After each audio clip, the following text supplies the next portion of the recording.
Hello. Is there anybody out there? I know I'm late.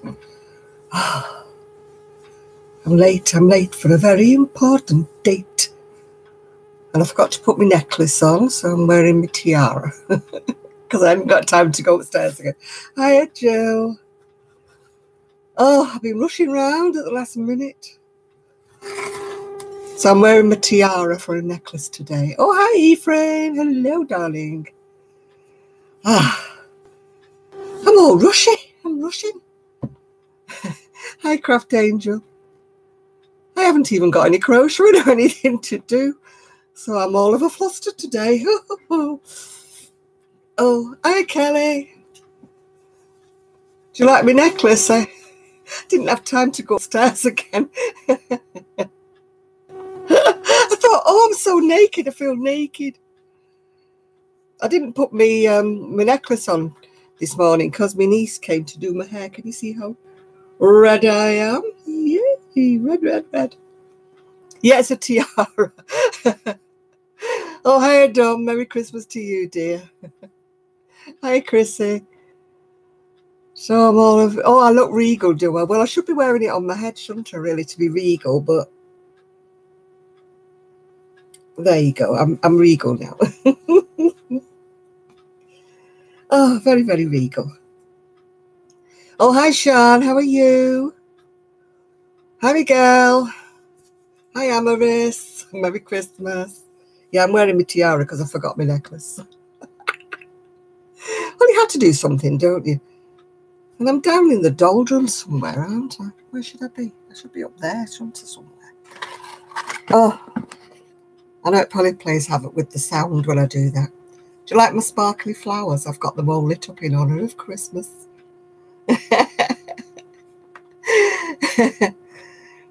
Oh, dear.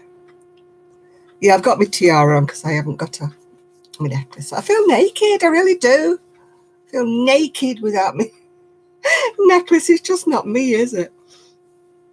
But I had a phone call just when I was about to go sort of live, so I didn't have time to rush upstairs and get my necklace. Oh, hi, Virginia. Hi, Penny. Everything should be settling down now, Penny, after Christmas. The old whoo has started now. Everything's been wrapped up. Everything's been picked up and gone to their relevant people. Although I did get an order, actually, this morning, but it's for a show to America. So there's no point me trying to post it on Monday. I didn't get the order till after I'd the post office had closed because it closes at lunchtime. So I thought, oh, Christmas Eve, going to the post office. And I'd be a bit worried in case it got a bit sort of tangled up with the Christmas mail that's not been delivered. So am I having dinner with the Countess of Manchester? I'm going to be having dinner, actually, with my niece and family on Christmas Day, and with my son and family on Boxing Day. So I'm quite happy, thank you. But the rest of this weekend we'll be doing the tidying up and the hoovering that I've not been doing while I've been busy finishing things off. So everything's finished. For once in my life, I am not going crazy. Oh, hi, Nature Crafts. Yeah, normally I'm all of a frazzle by this time of Christmas because I've got everything still to do, but this time, chill. Oh, yeah, you're having trouble with your hands as well. My hands don't like knitting, and they've been giving me a bit of jip, so I'm just resting them today. You're losing your mind, are you? Okay, well, welcome to the club, because I think mine's already gone wandering. My niece gave me a compliment. She said, my goodness me, you are so organised this year. Oh, gastroenteritis, that's dreadful. My youngest great-grandson has actually got tonsillitis, believe it or not. I didn't think young babies got it, but apparently the poor little sausage has got tonsillitis. He's only about a couple of months old. Oh, I wish you'd go with a rheumatologist. They just look at me and say, what do you expect when you're 73? I expect a little bit of tenderness and concern, yeah.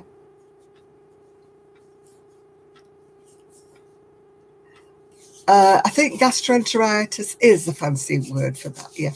But it can be both directions, which we don't want to get too graphic about because people could be eating, yeah. You're wondering what I'm putting on my hands. It's my dry skin cream. Yeah, it always seems to be some bug that wipes everybody out at Christmas. It's like the Grinch, isn't it, at Christmas, isn't it? Yeah, my rheumatologist does bug all, really. He goes, oh, well, you know, you've got rheumatoid arthritis. And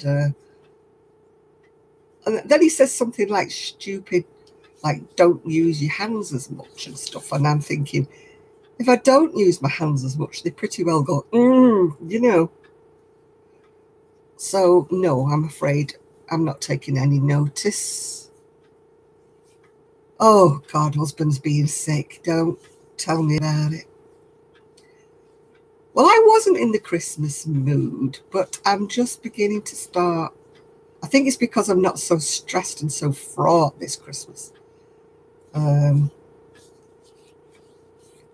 Yeah, that would be really fun, wouldn't it, while you were pregnant as well, you know. How you distinguish between one thing and another. Oh, my CPAP machine is giving me dints in my cheeks. I used to have apple cheeks, but now they're going like that. Yeah, well, I've got a family history of osteoarthritis and spondylitis and everything else that you want to know, so it's great, isn't it? Oh, you keep getting your meds bumped up. I thought your messages bumped up. I was a bit concerned then, Amaris, but I understand you now. Yeah, they keep increasing mine as well, so I feel like I rattle through some days. But I don't give a hoot because it's going to be Christmas and my diabetes can go and do one because I have got all sorts of things. I didn't have a tree a couple of years ago. I was really, really down. But I had my down a bit earlier this year, actually. I had a month where I was rock bottom. Hi, Brandon. How are you? But this year I'm doing pretty well. Pretty well. I've only just put my tree up today, Sean. It's only a little one. It's only about, no, it's about so big, about 18 inches tall.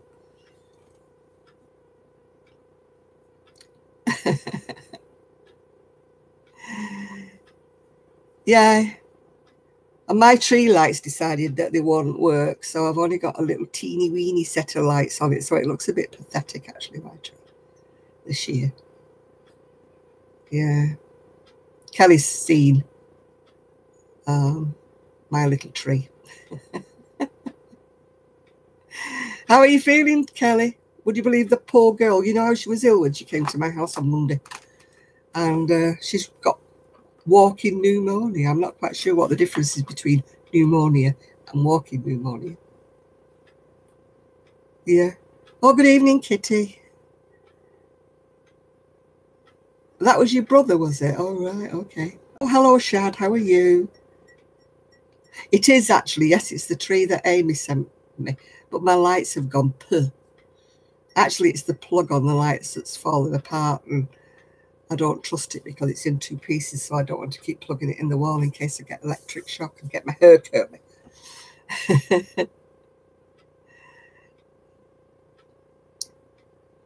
I think most people I know have had a pretty sort of rough year, really, this year. And a walking pneumonia is the mild version where you don't have to be hospitalised. Yeah. I once worked with pneumonia, so maybe I had walking pneumonia then. Oh, goodness me. You've given me your plus £45. Although, no, honestly, I've not been putting any weight on. I'm just staying level. Can't lose any. Oh, hi, Ian. Welcome, welcome. You were very sadly missed the last couple of weeks.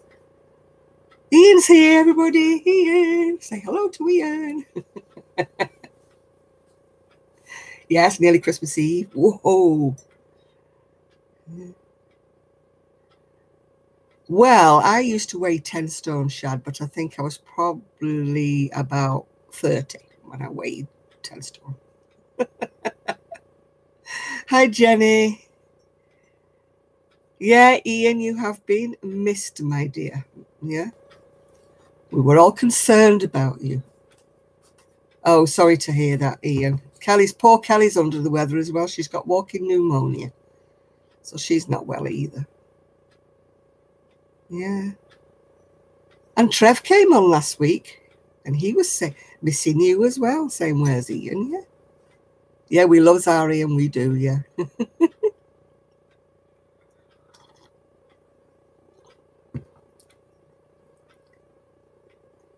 Yeah, I'd done most of my presents, and while I was waiting for my hair to cook, if you know what I mean, my niece had the timer on, and she was wrapping the rest of my son's presents up for me. I thought I'd better do hers first because she was coming. And unbeknown to me, a stone's £14, Ephraim. Unbeknown to me, she watched my last video and her cardigan was hanging up at the back.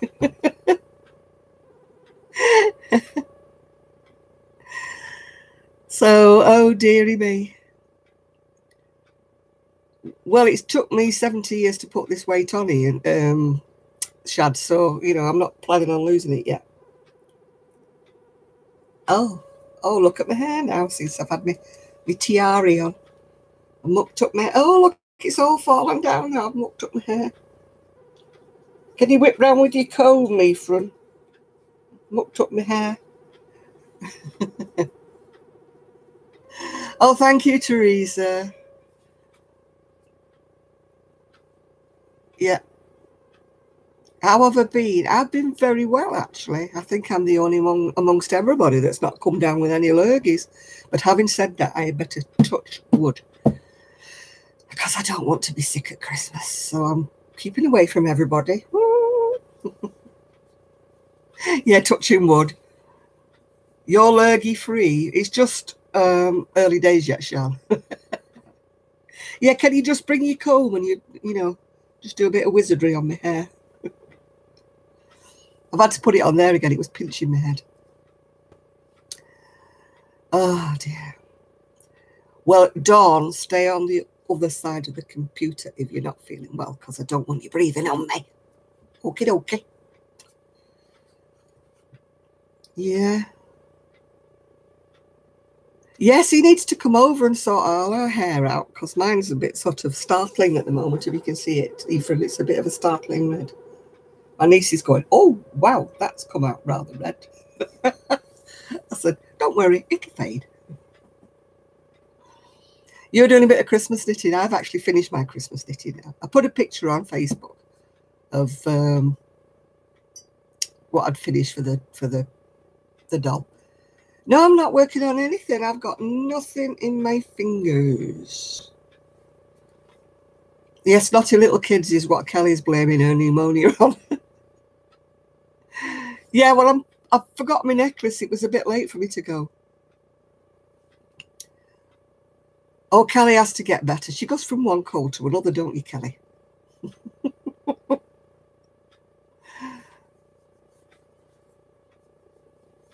Yes, you have to be germ-free for Father Christmas.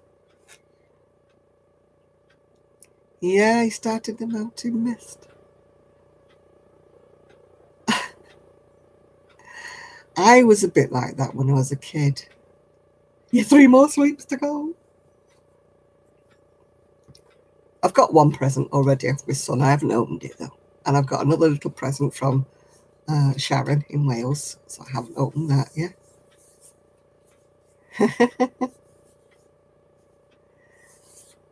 But my presents will be at my sister-in-laws, so I celebrate my Christmas a little bit later than everybody else. Yeah.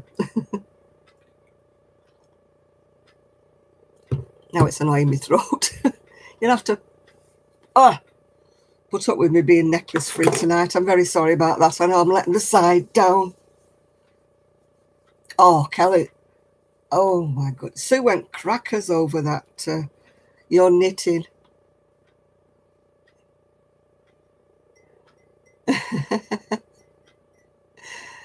I've been having emails from everybody with, we've got this yarn, we're on a clear out with this, we've got this, we've got this. And I've been resisting them all. I've been forwarding the emails on to Kelly and to you, Ian, saying, oh, look, Kemp's are having a sale. But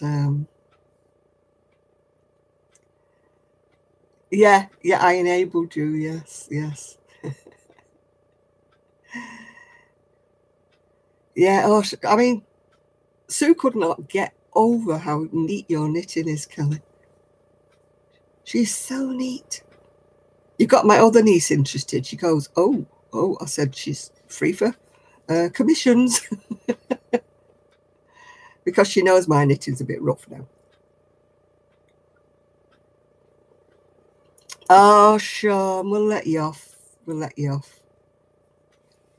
Yeah, I've got quite a bit of super bulky knit, but it's earmarked to be used up for cowls and hats and things in the spring. I haven't bothered listing anything else on Etsy because I thought, well, there's no point really, is there? Because it wouldn't get posted out before Christmas if I do. Done it. Yeah, I'm not buying any yarn till Berry either. Sue keeps trying to torment me by saying she wants to go to Lolly's little wool shack. But I've told her that she's got to wait till the new year. Yes, it does actually, Sean. I am a stressed buyer, especially late at night when I feel really at my lowest ebb before I go to bed. I used to go on ice and things like that, and these things used to jump into my basket, you know. And then I used to think, what have I ordered? When I'd see the email the following morning. Over the Moon comes from. No. It's a full moon today in the UK, so, well, it must be everywhere else, mustn't it? You've still got the same moon as us, haven't you? So jingle your coins, ladies, in your purses, and gentlemen in your pockets. No, Kelly isn't my niece. No, she's just a very, very good friend. My niece is the niece who takes me shopping at the weekend and does my hairs. Oh, the cow jumped over the moon. Yeah. Oh, hi, Shalene. I was having a little giggle when I was watching somebody else's video because I thought, there goes Shalene. There was about 10 comments going down. I thought, it's not only my video. You must get over anxious when you're watching a video, Shalene. Oh, dear. It's a little bit brighter than I was anticipating, but what the heck, it's Christmas, yes. Oh, I've got so much yarn, Nancy, honestly. I need to organise it. Yeah. Kelly's doing a bit, but she's not been well, have you, Kelly? So it's still waiting for you, dear, when you feel better. It's not going anywhere, except down, I hope, onto my hook. Yeah. Oh, yeah, you're ready for your trip. Is your grandma feeling better, Ephraim? I do need to use it, Ian. I got rid of one cone on Sue, yeah. We were sorting out well, she was helping me to find some pink wool, as I call it here in the UK, because I was a little teeny weeny bit short for the dolly clothes I was knitting, and the pink was right at the bottom, so she helped me with all this. And, oh, hi, Nathan, how are you? And you dare send me any more yarn, Ephraim? No.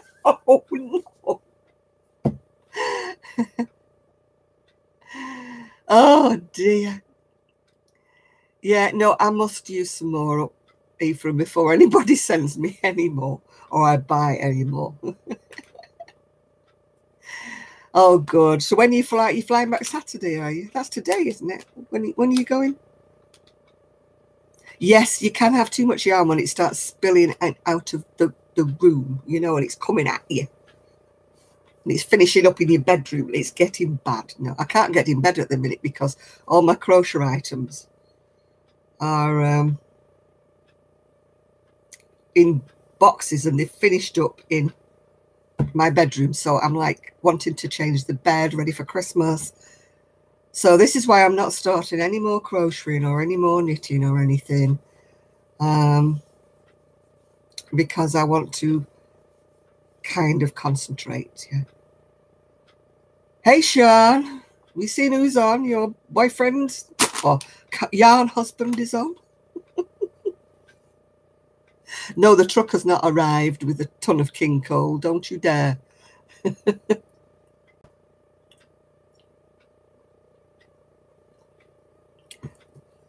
Oh, maybe they were baby hats. Maybe they were. I suppose you could do 90 if you were doing little baby hats or something like that. Are you all ready for Christmas, Nathan? All the kids sorted out?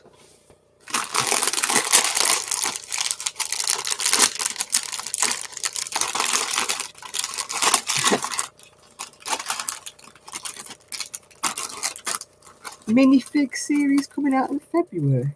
What's a minifig? Oh, there must be amigurumis. You know me and my amigurumis. I've still got this big bag to send you yet, Sean. Oh, the hat I have behind me. I'm making the scarf to go with it. I could be finishing that off, I suppose, couldn't I? Oh, Lego. Let's see.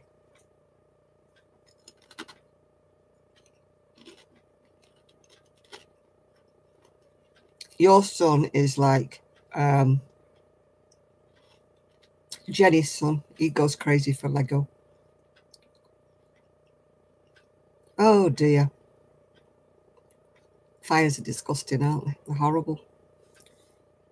It's not the damage they do to your house. It's all the personal things that you lose. Imagine losing all your photographs and all your memories and everything. Oh, thank you, Marion. Hello, G-Man. Hello. Oh, gosh. I actually think I did well this Christmas. Mind you, having said that, what's sparkling in the background? It's my sparkly flowers that change colour. My son bought them for me. Well, my son and daughter-in-law, I should say. Bought them for me last year. They change from like an orange to a red to a yellow to a white. I think they're lovely. And yeah, I love them. I think they're gorgeous. Yeah. Oh, I've done my food shopping because I'm going out Christmas Day and I'm going out Boxing Day, so I don't need all the extra stuff that you buy for Christmas, really. I just buy my normal stuff with a few little extras, of course. You know, you have to have a nice cakey or something, you know. Oh, my goodness me, Ian. You'll be making a lot of amigurumis, won't you? Or a lot of striped hats. I'm working on nothing, Ephraim, because I'm having a rest. Oh, that's awful, Nancy. No, they're not biscuits, they're pom bears. They're little.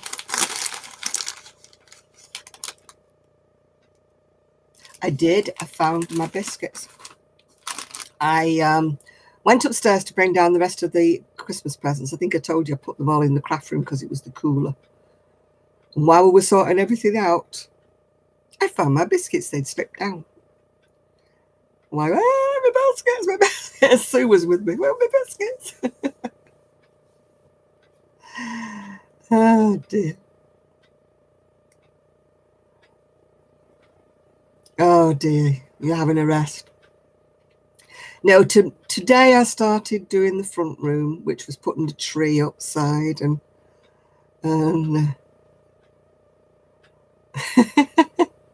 you'll be outside in your knickers. Are you really sure you're going to be outside in your knickers? Yes, I know. My niece said, who is this? This is not my auntie. She said, oh, making snow angels. I see. What are you going to be doing? She said, somebody has stolen my auntie. Where is she?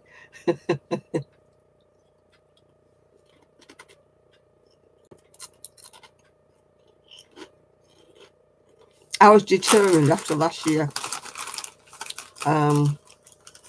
Last year's rush and stress, I was determined to be absolutely finished. Yeah, I wrapped my presents this afternoon. This is why I've left all the cleaning till the last minute. So I've got tomorrow and Monday, I guess, to be doing the cleaning, yeah. Tomorrow I'm going to finish up downstairs because everything is in such a clutter. Because when I'm in the crocheting frame of mind or something like that, everything just tends to get plonked everywhere. How do I know how much to buy? I always buy too many balls of wool because I can't be coping with running out. I'd rather have, a couple left over. And then I can always make a hat or something like that, yeah. Well, I'm hoping we don't have any snow. And we're hoping we don't have any ice, yeah. Because my son's on gritter duty, so if you know what a gritter is, it's like a kind of snow plough, but instead of it ploughing the snow, it throws grit and sand and salt out the back. So he's on gritter call if it goes ice. You're working on your campfire cardigan, yeah?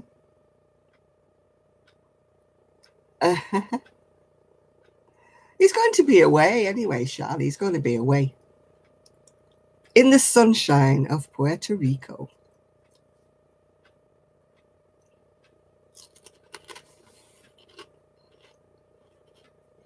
No, I don't have any specific item in mind. If I see yarn on sale and I like the colour of it, I just sort of assess how many I would need to make a cardigan or a sweater, and then I buy that amount. I'm feeling very well, Esther. Thank you very much. Yeah. Is your grand's house sorted out yet, Ephraim? She got it after all the floods and that.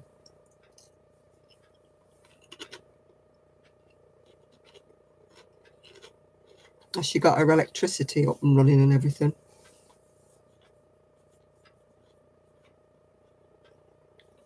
That's one thing about UK. We don't really need air conditioning, yeah.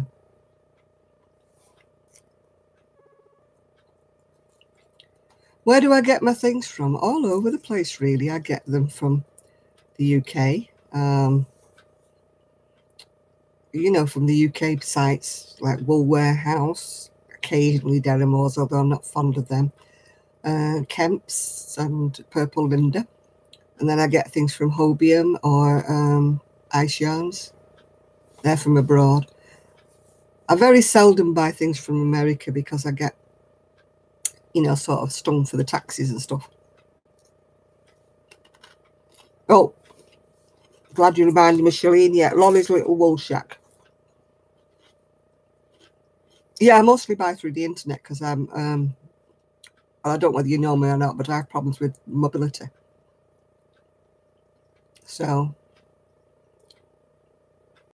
oh dear. Well, at least she's got her roof on and there's power, so at least she's nice and safe then. Yeah, the drinking water. Can you not buy those purifying tablets or like a water purifier that, takes all the gunk out of the water?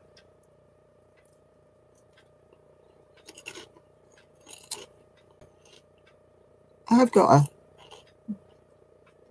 joker mouth.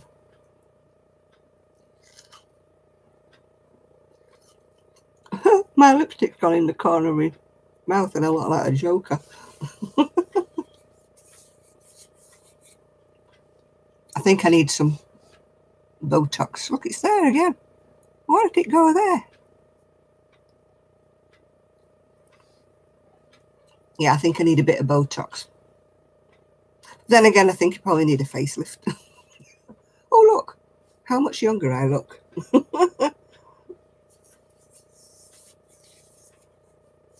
I don't play Fortnite. I've not got a clue what it is.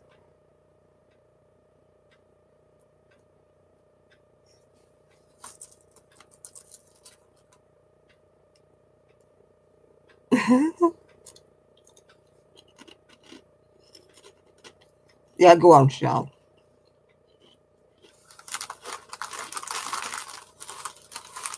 Oh, thank you. I look great for 100, don't I?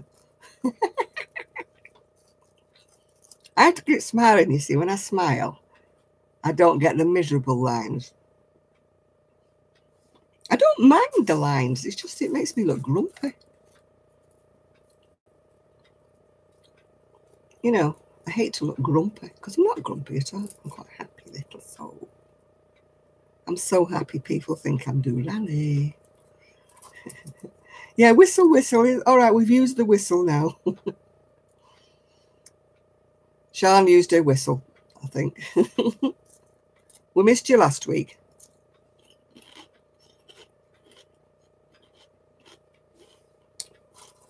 All the people with the spanners were missing.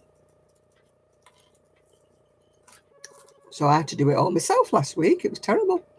Why does my light keep flicking? Or is it the computer that keeps flicking? Oh, good evening, Connie. Hello, hello. Come and welcome to the crowd. What type of music do I like? I'm quite absolutely sort of right across the board, really. There's no one type of music that I really, really go for the most.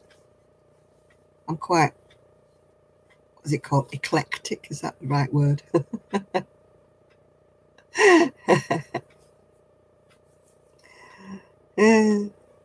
Oh, thank you. I like wearing bright colours usually. I'm actually wearing, oh, it's quite bright today. Quite an orangey red colour. I don't like acid house, no.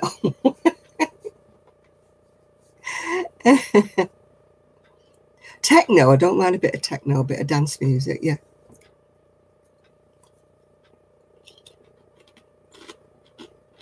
Hi, Joe. You're welcome to stay if you're a nice boy or man.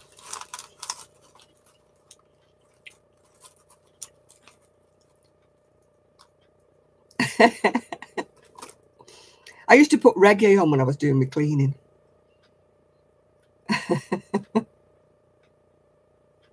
Oh, good, Joe. I'm glad you are. We get some very peculiar people coming on sometimes. They seem to think we want to talk about, you know, other things rather than crafting.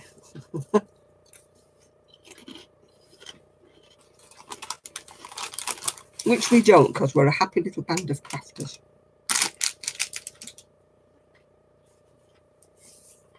What am I eating? I'm eating pom bears. They're like little, oh, that one's only got one leg. They're like little crispy things shaped like a bear. Oh dear, that's only got one ear. I'm trying to find one that's whole to show you. Oh, there it is. That's whole. It's got eyes, mouth, belly button.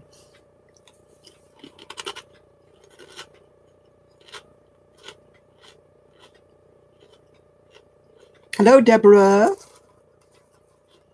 Oh, I know. I said to my son, it's full moon, jingle the money in your pocket. And he goes, what are you talking about? I said, it's a superstition. You turn your money over in your pockets when it's a full moon. And it's supposed to give you good fortune. I did used to make a lot of things, hats and things for the homeless, but I haven't done recently. Yeah. Yeah, yeah. You don't ask a lady her age, Joe. It's rude.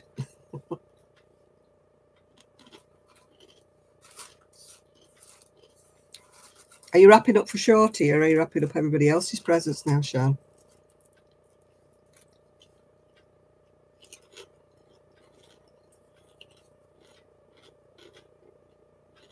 I've got an Etsy shop. I tend not to make orders because otherwise I lose my incentive when I'm making things to order.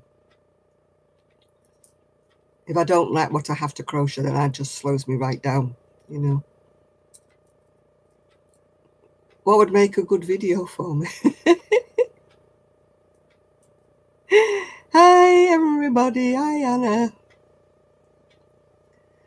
Yeah, I don't know what, if I sort of had to, you know, an order for a black sweater for a size 54 chest, you know, then it would just put me right off. Yeah. I'd rather make things and hope they sell.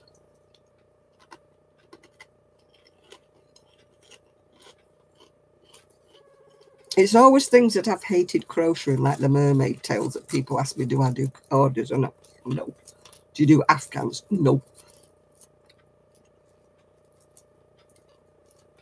So Crafty, I've heard of that, yeah.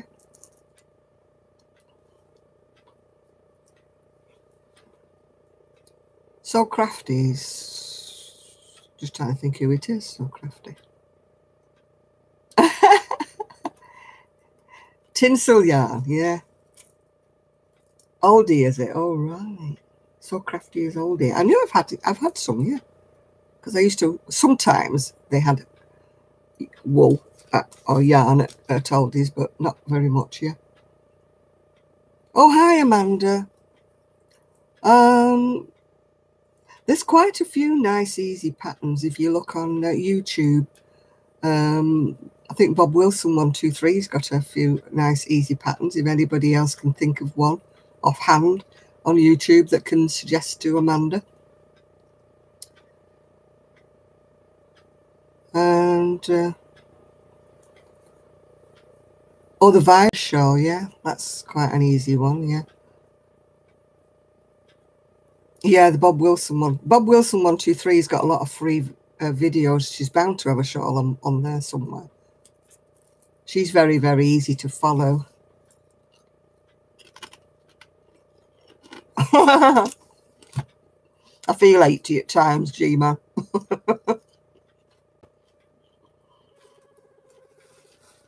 Hi, Marva. I'm doing well, thank you. I want to do that, Bob Wilson.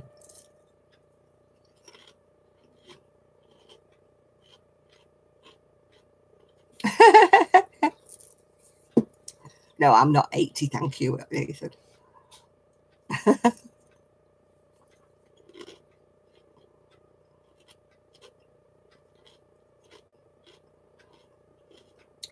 Granny pattern's quick. Granny squares are a bit of a fiddle because you have to sew them all together. But the granny shawl, the actual granny stitch shawl, does work up very quickly. I've still got my squares to crochet together. I might get them done over Christmas, actually, and that shawl finished up, because I sold the other one.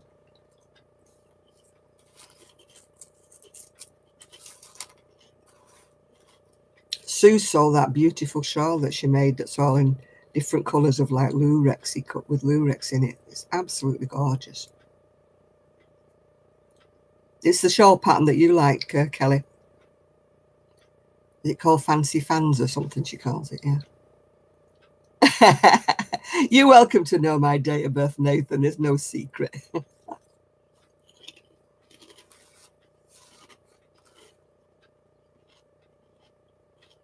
Oh, hi, Kira. I was going to say Heidi hi, but then I thought I was on that program again. I've got to go to bed now. Okay, G-Man, nice to have your company. Yeah. I sent her a message saying, you've got some money after Christmas, and she's going, woo-hoo! All right, Nathan. Oh, you didn't sleep last night? Oh, she said Heidi ho. Yeah. Yeah, Kelly, you might be getting an order off my older niece after Christmas. She was well impressed with your knitting.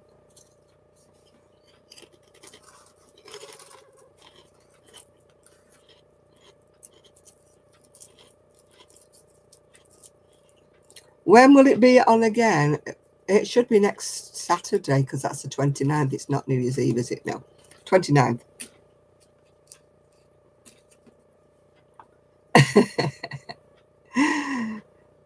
I know, wasn't it lovely, Connie? Absolutely gorgeous, yeah. Sue's going, it's like a machine. She's like a machine. And it's all done in the round. It's all done on circular needles. Oh, my goodness, I'm so impressed.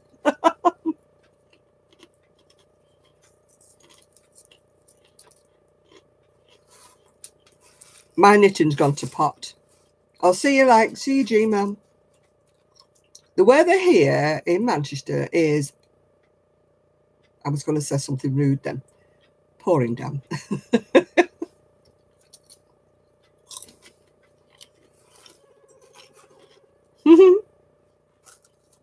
It's nice when you see Kelly blush because she gets some colour in her cheeks.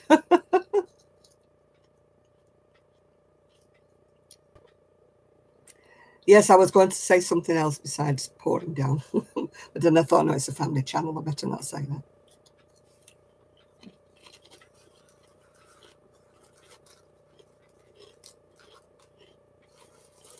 Yeah, my knitting is terribly uneven. Really, since I've had this arthritis in my fingers, I don't know. Well, Sean, you do more crochet than knit, don't you? But my knitting is so uneven.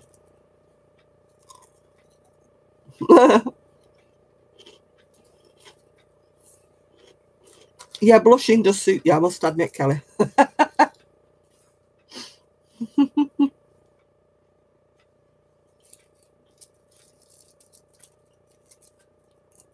Favourite holiday Christmas treat? Well, I've got one behind me. What's my favourite treat?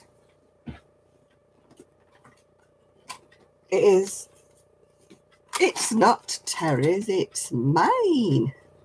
Chocolate orange. No, for once, Anna, I am not still doing crochet. Although, I must admit, I didn't get round to the washcloths I was going to crochet. So, I maybe do some of that, but it's not going to be forcibly like for Christmas. I'll just finish them off. I made some 2 Christmases ago in a lovely soft cotton. And apparently my great niece and nephew love them. So I was going to make some for the Christmas presents, but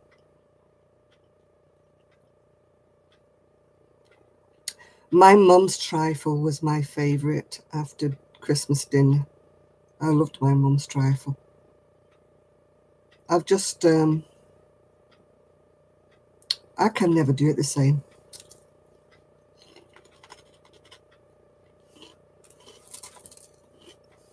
Why is it there's certain things that your mum used to make or your gran used to make or whatever, that no matter how hard you try with the same recipe, it never tastes the same? I'm not keen on the pixie blanket. My Christmas Eve treat has always been steak. Really nice, expensive piece of steak. The best kind, the one that's not rubbery or anything. And I usually have it with chips. Homemade chips, not chips from the freezer. And yeah, no, mine's my Christmas Eve dinner. Yeah, I love it. I don't eat an awful lot of red meat anymore, but I do love a piece of steak Christmas Eve. It's a tradition. We used to have a mixed grill when I was a family. We used to have a proper mixed grill with all the works, everything. But I don't eat as much anymore now. I know it sounds daft, I'm putting on weight kind of thing, but I used to eat a pile of stuff when I was younger. But I used to work it off, probably.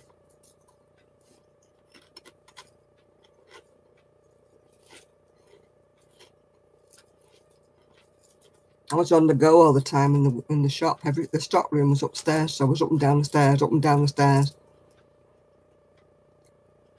So, I mean, everything I used to eat, it used to get worn off me. But now, even though I'd eat less, I'm not putting any weight on. I'm just staying the same fat sod. Yeah, Ostrom said that word, should that's naughty. Fat soul. But at least I'm keeping stable. Oh, thank you, Camille. Merry Christmas to you. Oh, la-di-da, yeah.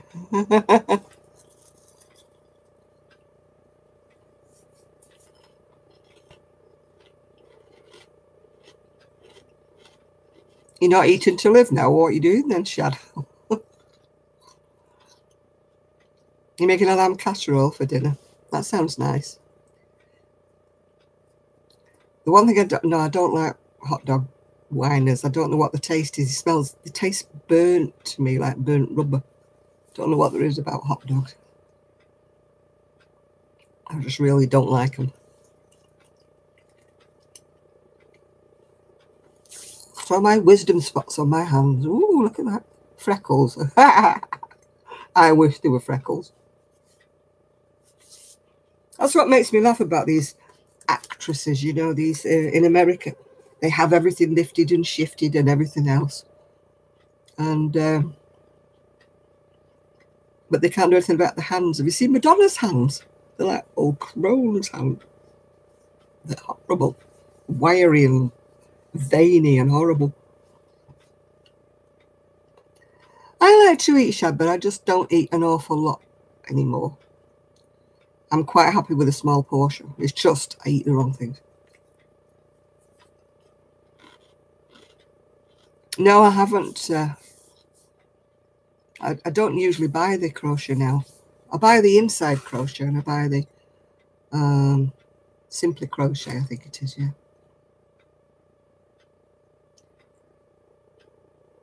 I think you mean Diet Coke, don't you, Miguel? I don't think it's Dirt Coke. He means Diet Coke. I think it's a typo.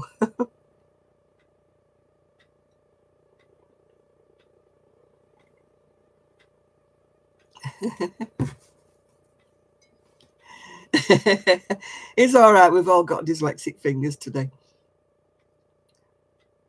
Yeah, I know what I mean to type, but my fingers just want to go and type something else. Yeah, I hate that predictive text. I put a picture on Instagram of Gigi because he decided that my furry foot slipper was his new bed. So he was sleeping in it with his head on the polar bear bit. And I took a picture of him, put it on Instagram, and it kept saying hi in his new bed. And it kept changing Gigi to hi. And I could not correct it. Every time I tried to correct it, it still corrected itself back to hi. So I gave up in the end. It was a bit blurry because he kept moving. Oh, this lipstick. Do my head in. I do look like the Joker.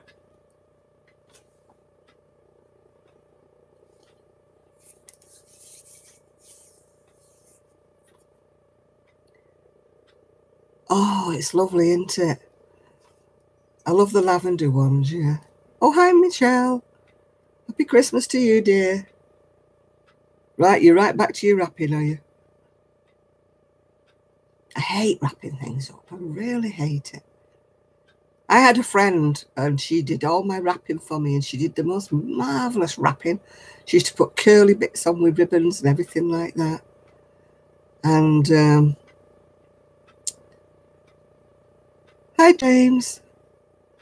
And she had to go and get married and move away. How dare she? How dare she when she knew I wanted my parcels wrapping? People have got no right getting married and moving away.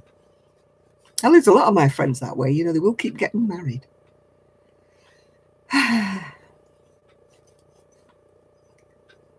Yeah. I'm hoping to enjoy my Christmas holidays. Hoping to. No, they've got no right dying either. No, luckily I've only got one friend who's died only. That was my lovely, lovely neighbour next door. Most of them, they move away. Get married, move away, whatever. I keep hoping that Sue changes her mind about moving to Scotland.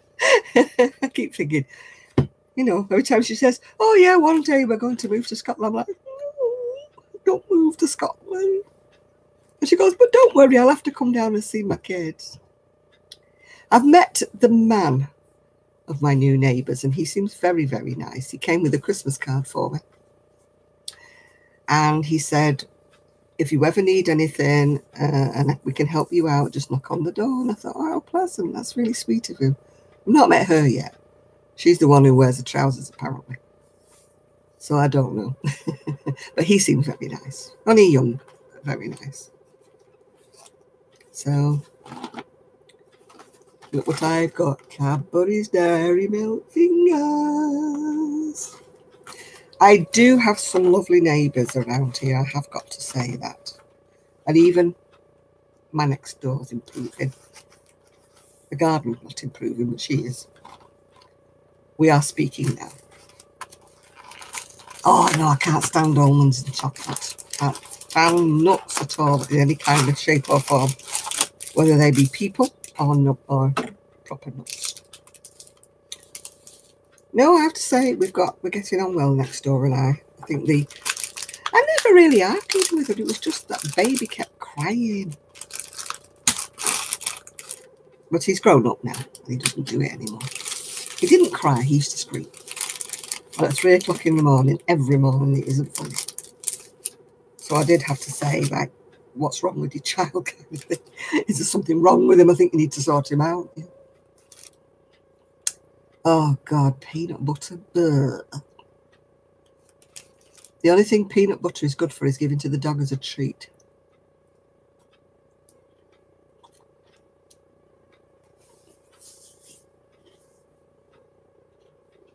Our dogs have always loved peanut butter. Don't have it a lot, though. Oh, you have to go, Dawn. Well, you have a lovely holiday, too.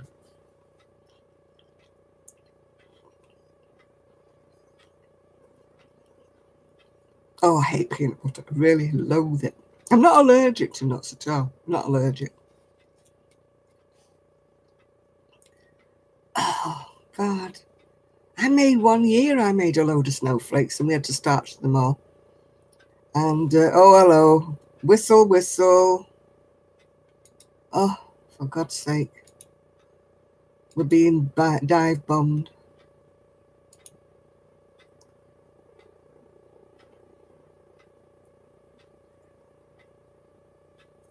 Oh, for goodness sake, will you stop it? A lot of you.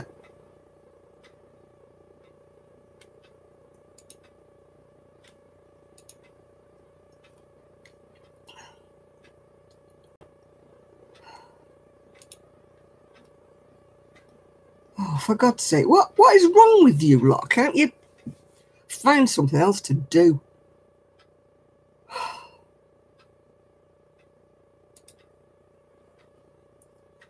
The trolls are super early today.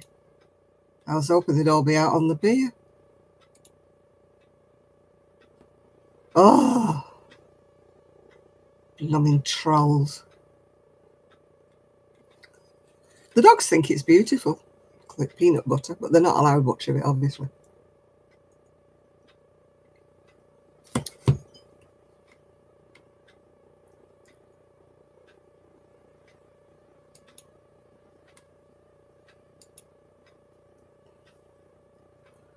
What is going on?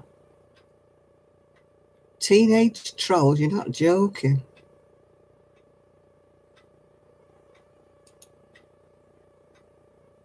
They haven't got anything better to do with their time.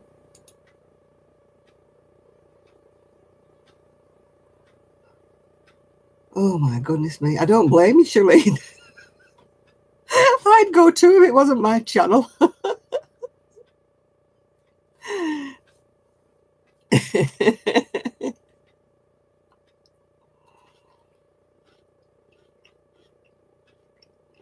They are. I honestly don't know what enjoyment they get out of it. I really don't. It obviously satisfies something in their small little teenage minds.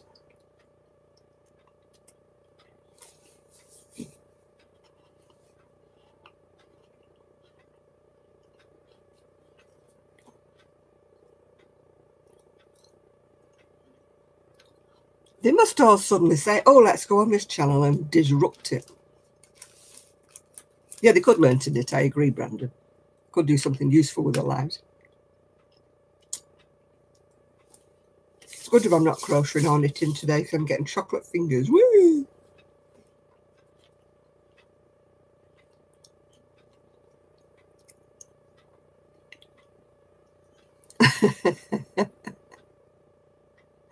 How am I today, Donna? I am absolutely super duper fine.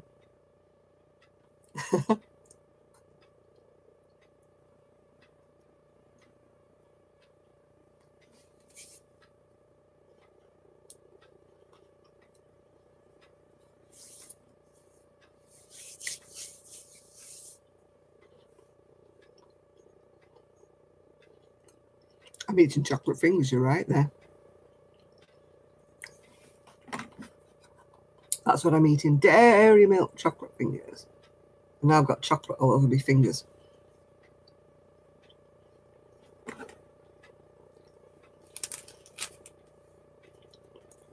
Well, what's the point if they're not printed on the handles?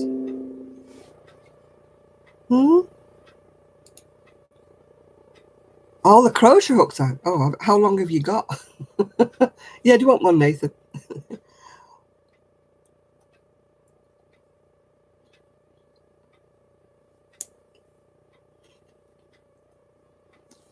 I have got so many crochet hooks you wouldn't believe. I've got vintage ones from when I was a wee sprog.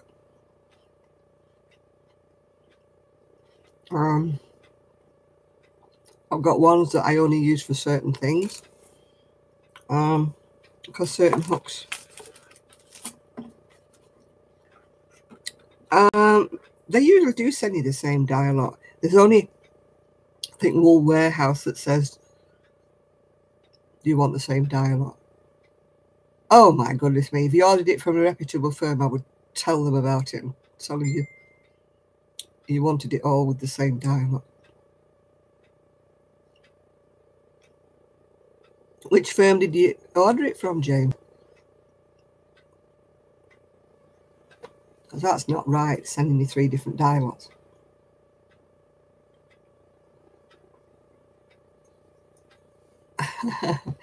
If you could see in my garage, there is nitpicks. Oh, I would definitely tell them. That is so rude. Just tell them you're very dissatisfied because they've sent you 3 different dialogues, and can they please send it again and send you 10? All the same. It's their mistake. And you're not paying for it.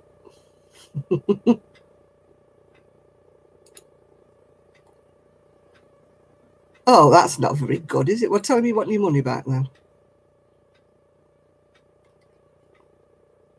Yeah, you got to be firm with them. Just say, look, you didn't point that out to me when you sent it to me, but it was discontinued and it was all different dialects.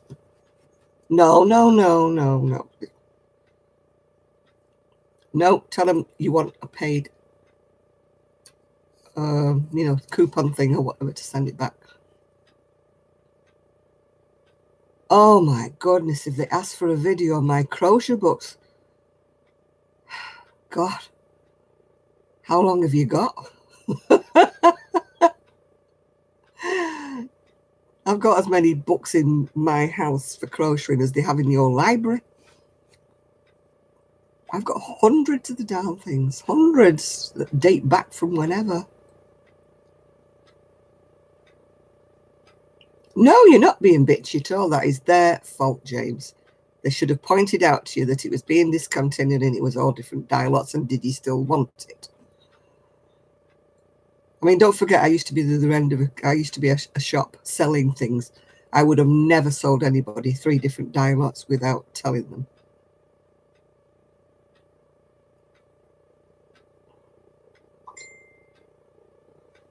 Yeah, they should have. They should definitely do that, shouldn't they, Bear? Yeah. How many years have I been collecting patterns? Since I was about 13, and I'm 73 now, so about 60 years. Yeah. Yeah, they definitely should refund. That is absolutely their fault. Just complain to the top management of nitpicks. You're probably just dealing with some order clerk. But who knows, they shouldn't have sent it out like that. Hi, Evie. How are you?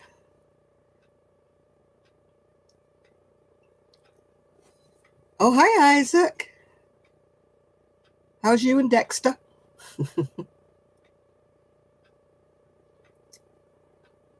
I've got absolutely loads and loads of crochet books, but I don't want to part with any of them unless they're duplicated, of course.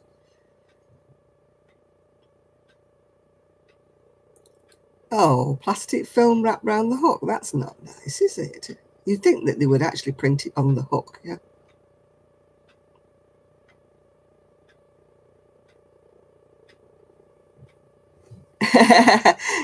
He's probably bought him another mouse or something. I wouldn't ask if that was you.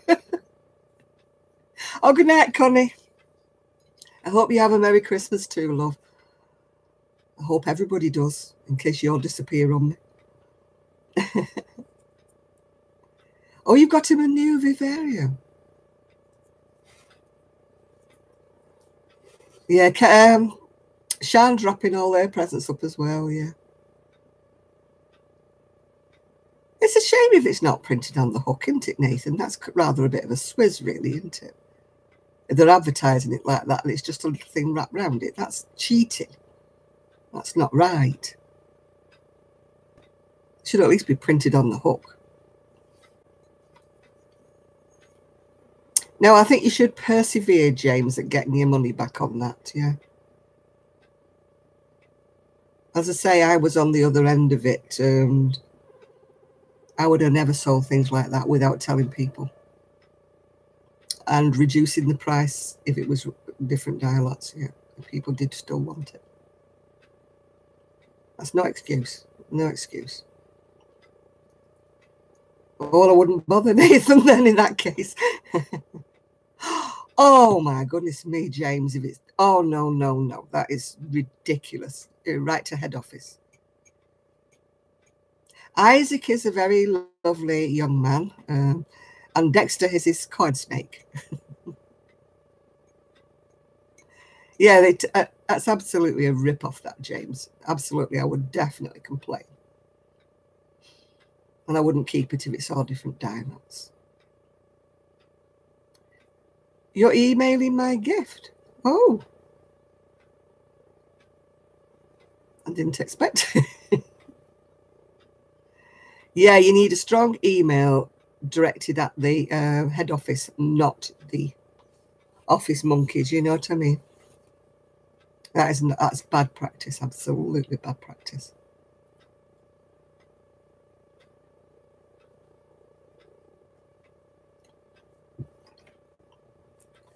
It definitely should have been on clearance, especially the mixing up the dialects, yeah.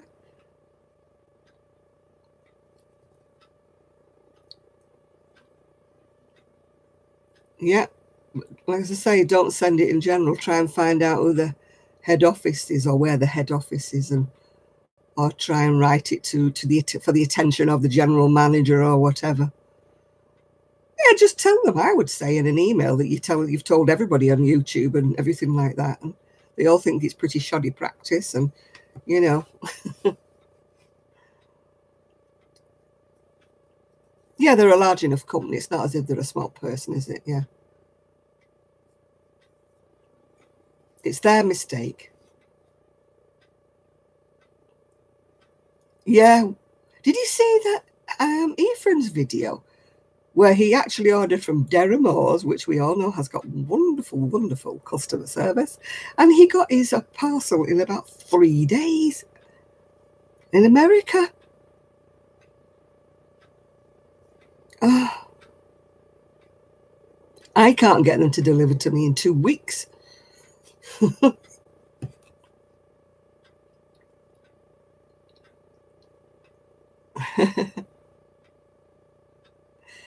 Yeah, well, his parents are home anyway, so somebody would have took the parcel in.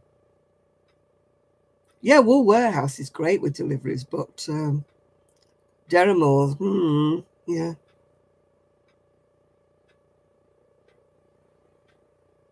You know, I don't know what happened. They used to be okay. years back, I used to order off them, and then they just went through a period where they either got your order wrong, or they didn't send it, or it was late. And so we all had problems with Derrimores. I'm hoping that maybe they've sorted it all out now, because they're such a big company that they shouldn't have been so. They kept saying they were organising their warehouse and everything should be back to normal very soon, but I've kind of not trusted them ever since, really. Once they let you down, it's just like you go off them, don't you?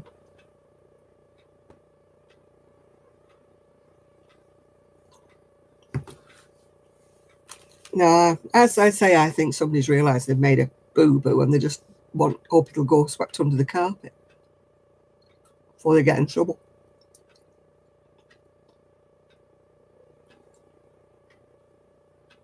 No, exactly. When you have a bad experience.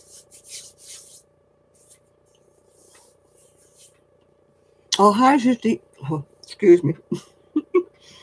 I shouldn't say hello to you, so with my mouth full. Hi, Zajid. Oh, I can't get it right now. Sajida Bibi. Hi there.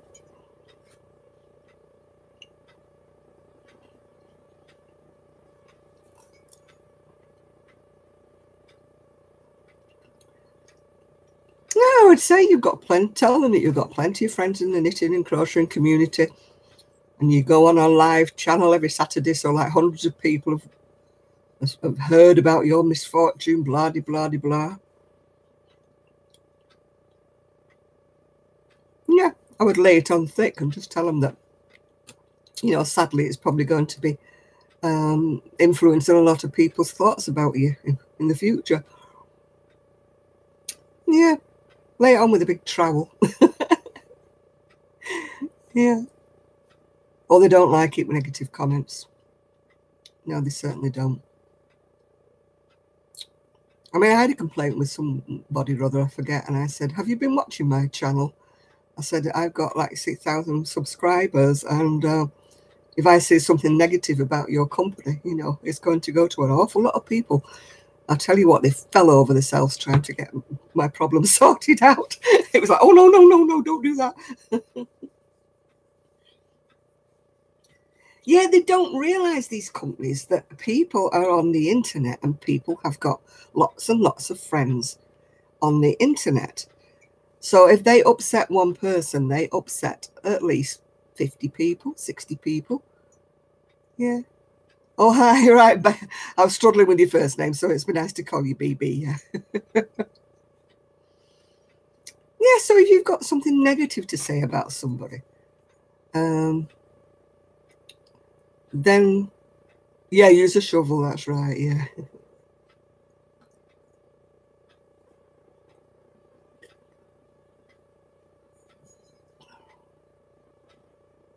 I bought 6 rolls of paper. I've got 2 left. But actually I bought, it's like a plaid, the red and green plaid, yeah. You worked in customer services in Tesco's, yeah. People should forcibly be made to work behind a counter at some stage during their life, or work with the general public. And then people would be a lot more polite.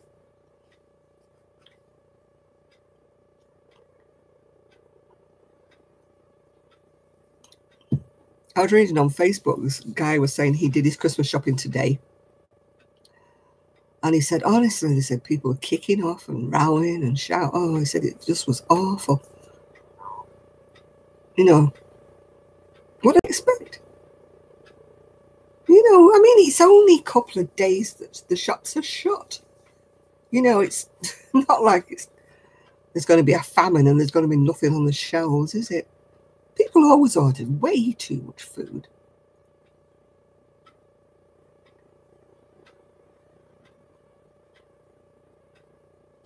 I used to work at Asda, that's Walmart to a lot of people.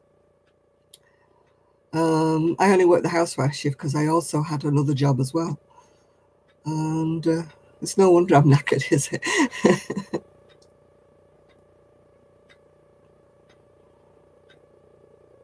Oh, you need to finish it. Are you being Father Christmas and finishing it? Well, you got a chance then. You've only got a few days now.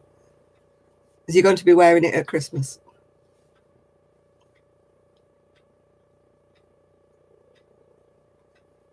You got 2 boys, haven't you, James? Have you done the other one?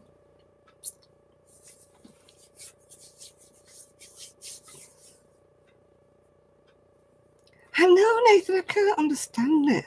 Oh, it's for the church service. Have you done the... Oh, I thought you had 2 boys for some reason or another. I'm giving you an extra boy. Ah, you've got girls. I knew you had more than one kiddie. Yeah. Do you know, I did 1 pair. You just reminded me that is something I could be doing over the Christmas break that wouldn't be a stress. Exactly, yeah. You've got the 2 boys, haven't you, Nathan? Yeah, that's right.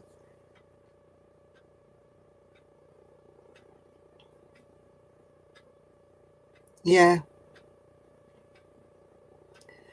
Anybody would think that, you know, they were catering for about 50 people. I mean, I could understand, like, my son doing a lot of shopping today because they're catering for the whole family tomorrow, yeah. But I mean, like me, there's only me, and I'm going out Christmas Day and I'm going out Boxing Day, so there's not much point in me ordering a pile of food.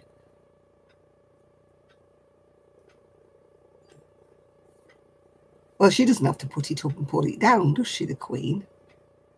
She just says, I think I've had enough of these now, thank you.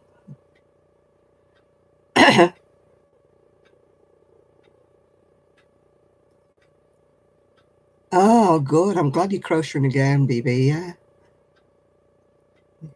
There's nothing more relaxing than doing crochet when you're not having to be under pressure, you know what I'm saying?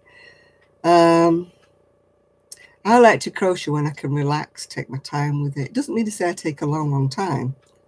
Oh, I sounded like the Queen did. Oh, yes. Well, I'll put my tiara back on, shall I? Crocheting is my relaxation, so I hate to be under pressure. That's why I started a lot earlier this year, doing everything. And besides, I haven't... Oh, hi, Gray. I haven't done as much handmade things for the family this year. I've bought most things. And no, I don't like to be rushed for anything. It makes my hands hurt and everything, and my shoulders hurt, because when you're rushing, you tense up, don't you? And well, she's got the little one, hasn't she? Yeah. So it's like trying to take a boy away from his toys, isn't it? I always think that, you know, Christmas Day is kiddies, isn't it? Hi, Lisa. Oh, well, you can just relax over Christmas, can't you, Miguel? Just try and relax your shoulders and do everything. Oh, thank you, baby. Merry Christmas to you, love.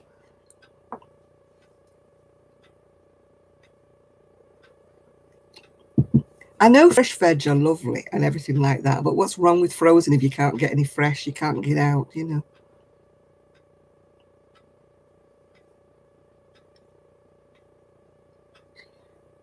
I mean, I don't like frozen veg, I must confess. They keep saying it tastes like fresh. It doesn't.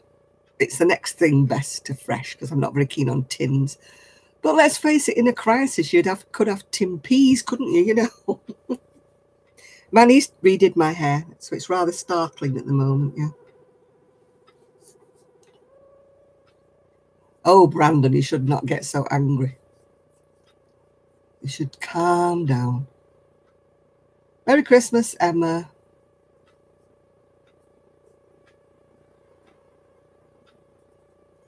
I have never cooked a Christmas dinner, ever.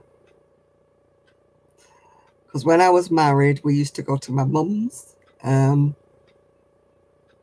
then when I did cook something for me for Christmas when I was on my own, it wasn't really a Christmas dinner, because there wasn't any point when you're on your own. And then I've gone back to going to my late brother's house for Christmas.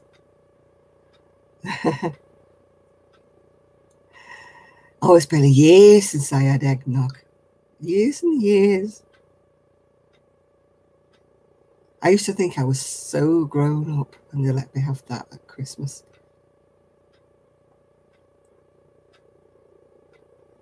I can't remember having it for years and years.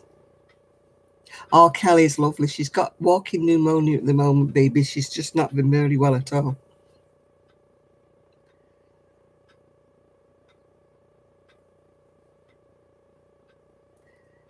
Yeah, I'll be having steak Christmas Eve if I remember to take it out of the freezer. Yeah, baby shams. My mum used to let me have eggnog first of all, because then baby shams really came out when I was a teenager. And cherry bee, although I couldn't drink a cherry bee now. It's too sweet and sickly, cherry bee. Oh yeah, Sue. I sent a message to Sue today because I sold one of her shawls. Well, Urban Gypsy is like a kind of a combination of both of us.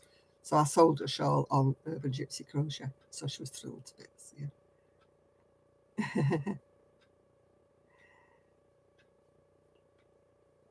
Yeah. We never had wine when I was growing up. Wine was kind of not the thing for the working class when I was young. Wine was what the posh people had. It's only because it's come down in price a lot that it's reached the rest of us plebs down at the bottom, you know. The only wine there was when I was a kid was Sonata Gin Tonic wine. You're going to get drunk on Christmas night. I don't really get drunk at all these days. I enjoy a drink, don't get me wrong.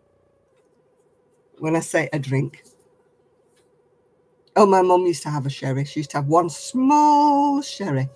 Then she used to start arguing with my dad that the pictures on the wall weren't straight.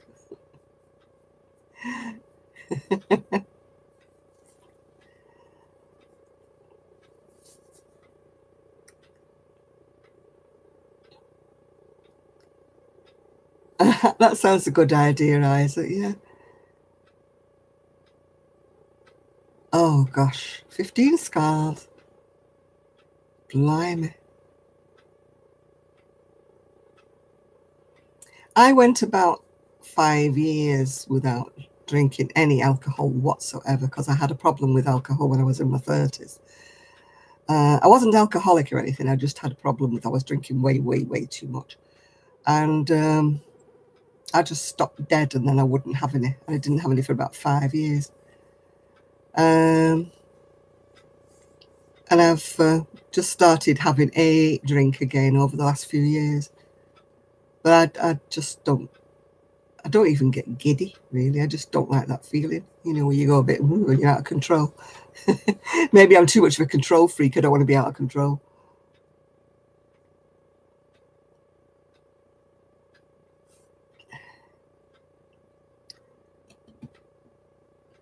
Yeah, my mum was the same. She'd have one very small sherry. First of all, she'd argue that the pictures on the wall weren't straight. You have to get up and straighten that picture, John. It's not right. It's not level. I know that one doesn't look level, but it's the way that the camera pans round. It is straight. I can honestly assure you, it is straight on the wall.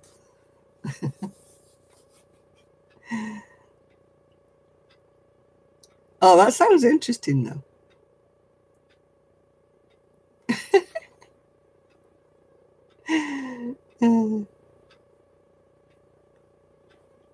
Oh, the wine glasses used to be terribly small. Oh, hi, Jeanette. A hat behind me. Oh, there it is. Can you see it? I'm not picking it up because it's a glass head and it is so heavy.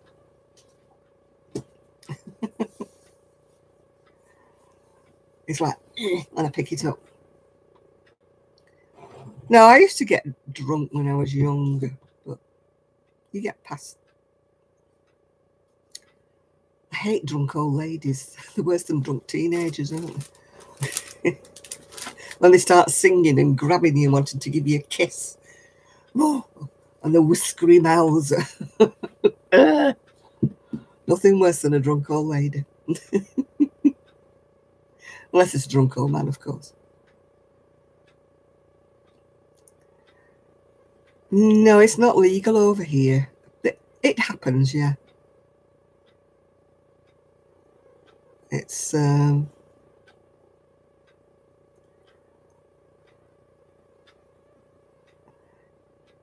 I've been around people who smoked weed, but you know, it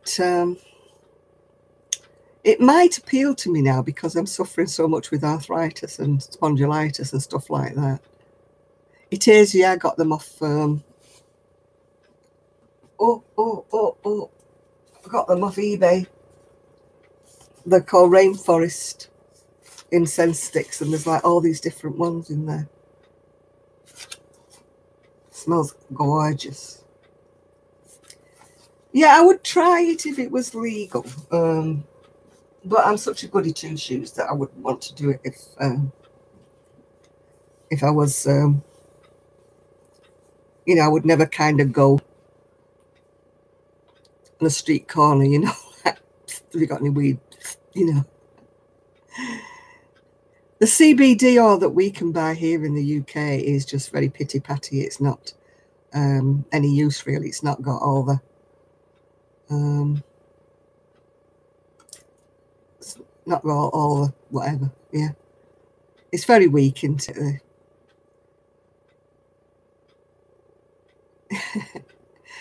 I used to have a guy that I worked with, and he suffered from, was it muscular dystrophy or something? Where all your muscles cramp up and everything like that.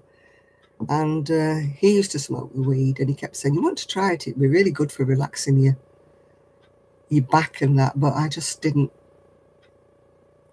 want to try it, you know. I just wouldn't. Yeah. There's arguments for it and against it, isn't there, Isaac? I used to know a guy who used to smoke skunk, and it sent him absolutely around the bend. I just finished with him and left because he was getting, it was, they don't prescribe it over here, Brittany. I don't know why. They just don't. Yeah, the oil, it's the one we can get in the UK, Isaac, has not got this. Oh, I don't know what it is. Is it TCP or whatever it is? And whatever it is, anyway. Oh, good night, Jenny. THC, that's it, not TCP. That's what you gargle with, isn't it?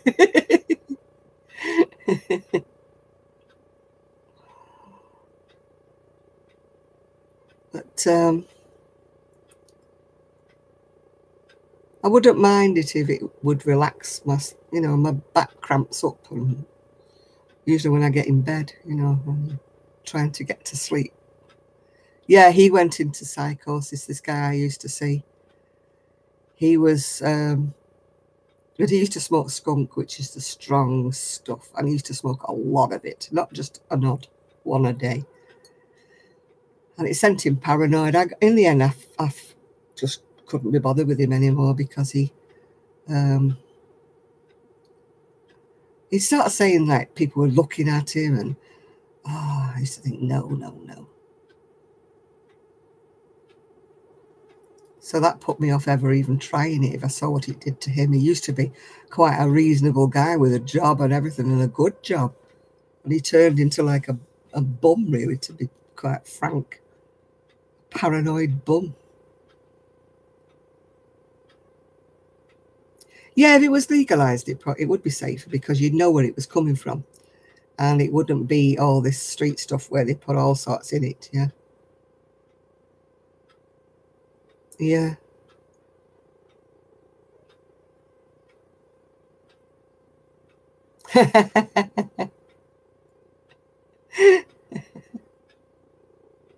Yeah, they do get abusive. My boyfriend was never abusive to me physically, but he started getting very, where have you been, what are you doing? Oh, people are looking at us, and draw the curtains, I don't want people looking in. I thought, no.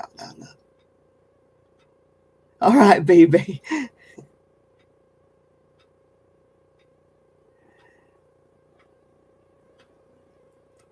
Yeah, I was watching Loose Women the other day. They weren't talking about marijuana. They were, I think they were in general.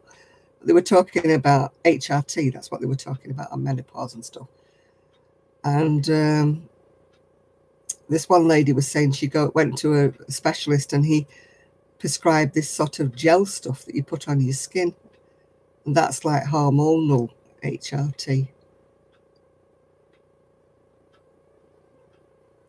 Yeah, I got out before my boyfriend started threatening me. Fortunately, we had a big row and he left, and I've never seen him since. Thank the Lord.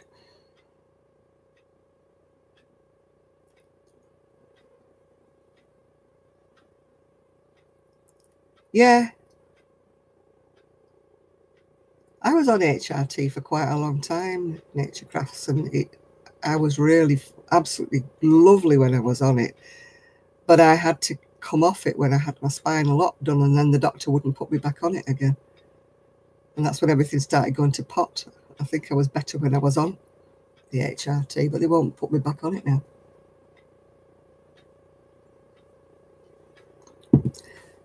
No, mine actually persuaded somebody. And they came up and picked him up because they thought he was a wonderful person. So I got rid of him that way. Hormone replacement therapy. It's things that ladies have when they go through the menopause. And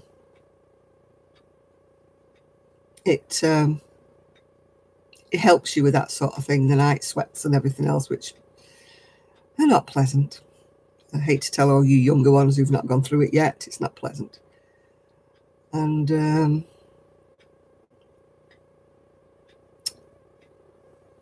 yeah, it's not funny, any of it. It's like nature saying, you're getting old, we're going to make everything shrivel up, including all your skin.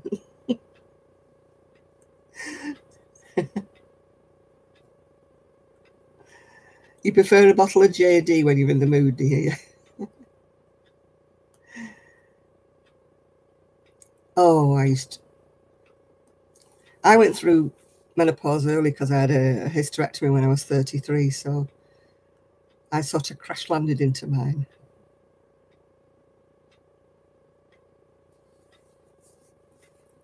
Yeah.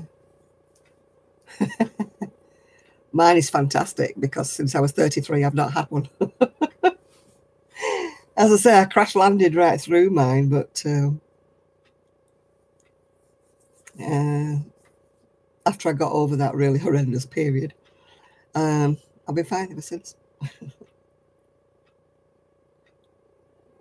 Yeah, I just think it brings out sides to their character that they may keep hidden if they're not on drugs, but when they take a certain drugs, it sends them even more paranoid. Yeah.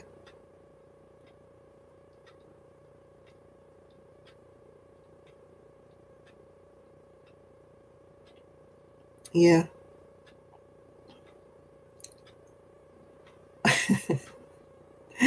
They took mine out when I was 33, whether I wanted it or not.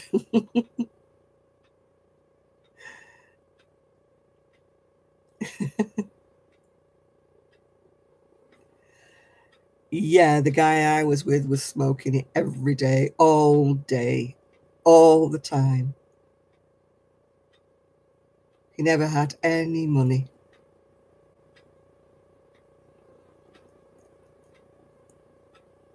That's good, BB. I used to look at shop before there was patterns for crochet. I mean, I'm 73, don't forget.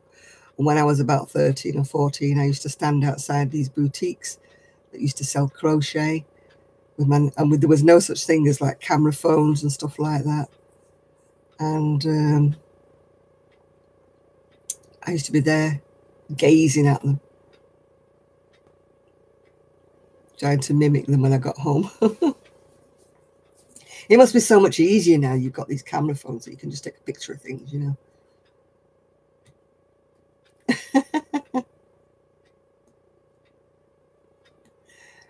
No, I never had that nature craft because I knew I couldn't have any more after I was 33. I do have favourite stitches, not a favourite stitch. When I'm crocheting things off the top of my head, I generally sort of think of a stitch pattern that I want to use and then sort of bend it around.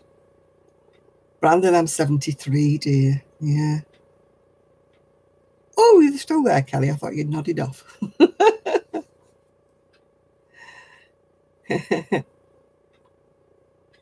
Do you know, I know so many people with autistic children.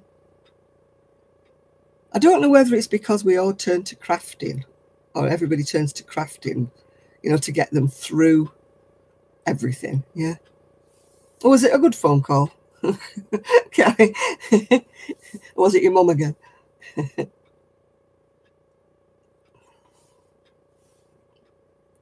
Oh, you're off now, Isaac. Yeah, I hope you have a nice Christmas and I hope that Dexter settles into his new vivarium.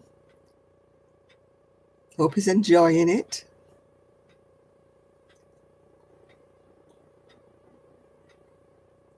I hope that Santa Claus brings you everything you want, Isaac. And not just 50p gifts from the pound shop. Oh, thank you, Donna.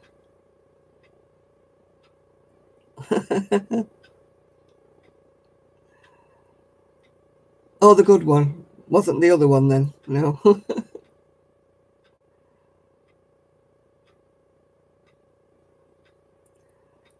No. I only got one, Sean, but it wasn't by choice, but it's just life, isn't it? Yeah. Oh, you do proper gifts as well. I'm glad that, Isaac, yeah.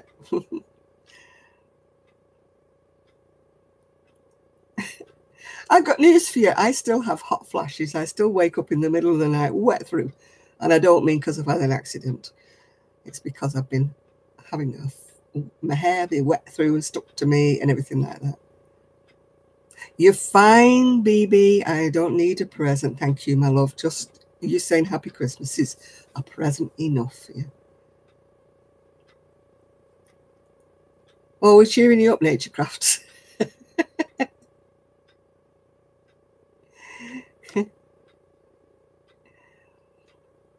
You don't have the night sweats. Oh, trust me, if you ever get them, then they're just not fun.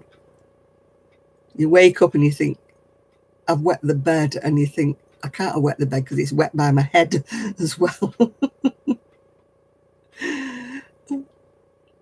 And you get up and you don't want to get back in bed again after you've got up then because the bed's all damp and cold and oh. I used to get a bath towel and go back and sleep on that.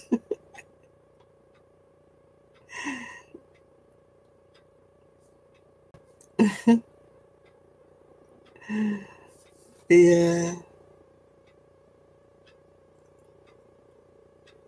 Oh, it's sad. I wonder if we just know about more people with autism or whether it is more of a thing to do with everyday living or whatever. I don't know. Maybe it's always been around, but maybe because when I was a kid, I'd never even heard of it.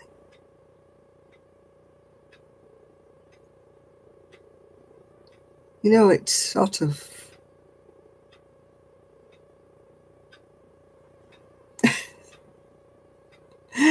yeah. Yeah, if your house is hot, that could have a lot to do with it, yeah. I just wonder what we used to call it when I was a kid, because no doubt there was probably children who had it when I was a kid.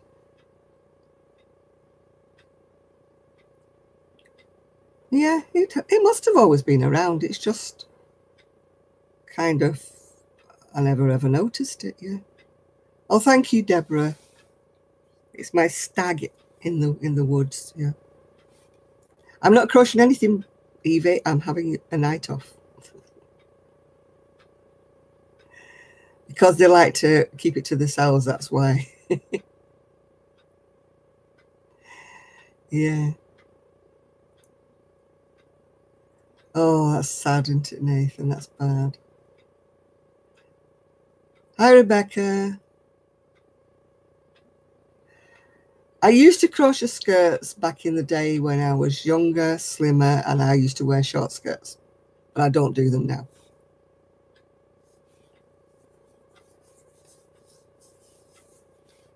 Hi, Julie.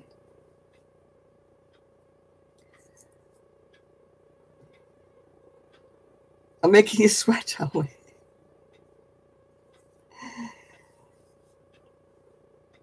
Yeah, I presume it was called naughty behaviour when I don't even remember seeing kids around.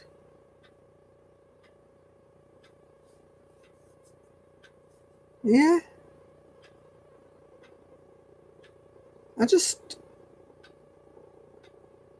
Yeah, exactly, Michelle. I just don't know what it was. Yeah.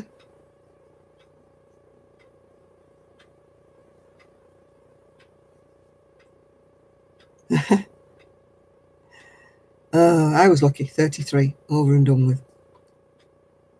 It was 18 months of hell, but it was over and done with by the time I was about 34 and a half.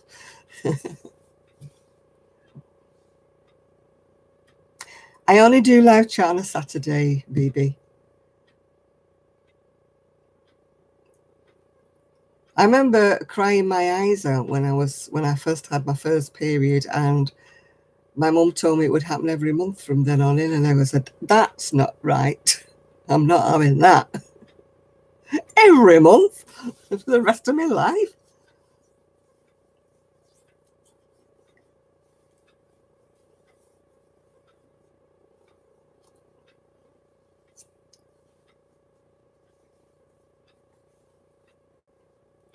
One of these days I'll meet your mum, Kelly.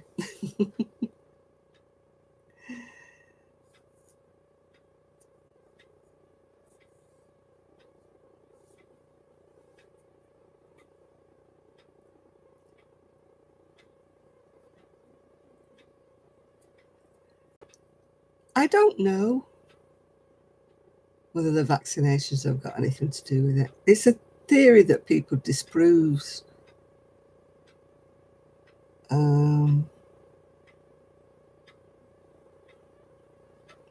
You're going to see if who can make it to Berry. Oh, your mum. Yeah, yeah. I'm with you now. I was thinking your neighbour then next door, and I'm thinking, why would she want to come with us?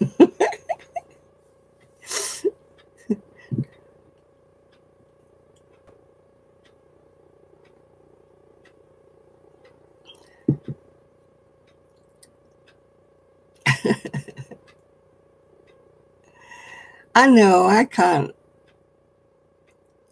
You know, I'm past the age where I have to make decisions about vaccinations. We didn't have to make a decision. When I was a kid, you just took your kid along and they just injected it, yeah.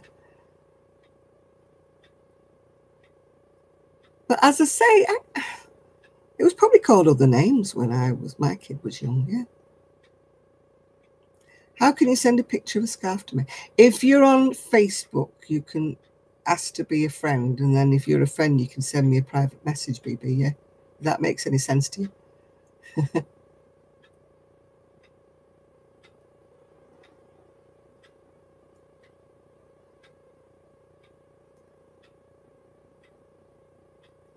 Yeah, yeah, you're probably right, Shad, yeah. Because a lot of kids died young, didn't they?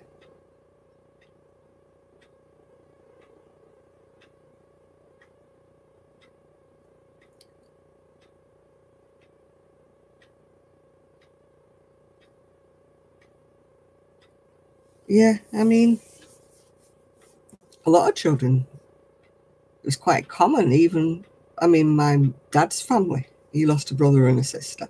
My mum's family didn't lose any kids, but they lived on a farm, so I just put it down to, you know, healthy living. But if you go back another generation, it was quite common for people to lose 2, 3, 4 children with things like yeah, I mean, one of my dad's sisters died with, I think it was scarlet fever or something. I don't know what the other boy died of, yeah.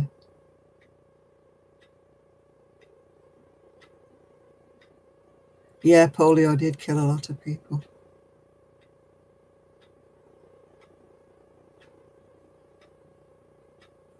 You know, I can remember. Oh, you're not on Facebook, baby. Well,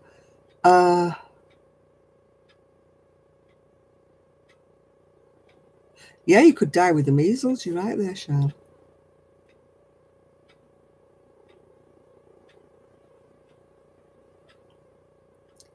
You know, it's polio was a terrible disease that attacked people's limbs and, well, it crippled them. Or in some cases, if it was in their chests and that, they had to be on what they called an iron lung, which is like an artificial breathing machine. It was a nasty, nasty disease, yeah. It is mostly eradicated now. It was quite common even when I was a kid to see kids with calipers on the legs, you know, through polio.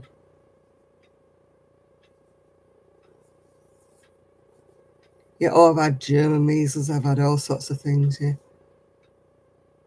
They didn't used to vaccinate against measles and things when I was a kid, yeah. I had rubella, there's German measles, there's measles, chickenpox, mumps, scarlet fever, scarlatina. I had it all.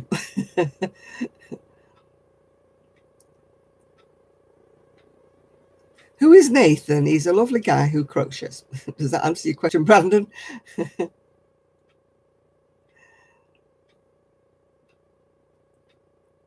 Oh, whooping cough. I had that. That was dreadful. My son was so ill with whooping cough.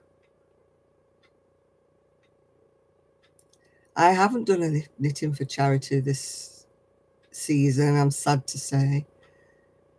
I have been very, very lax. Yeah, I had mumps as well. I had that, yeah. He just subscribed to you. Well, that's nice of him, Brandon. So,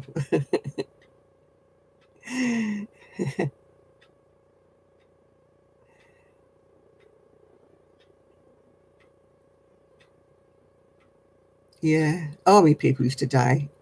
My uncle's fiance died with appendix because it went into septicemia and she died with it, yeah. I mean, now you hardly think of things like that.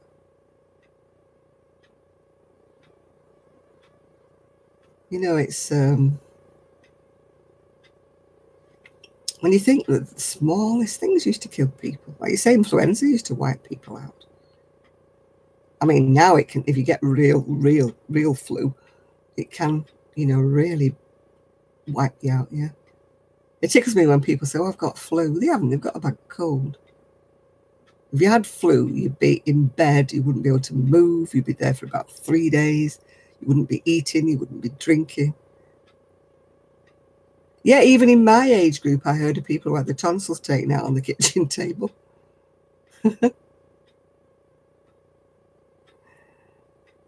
Sue only does live chat with me, BB. She doesn't do it on her own.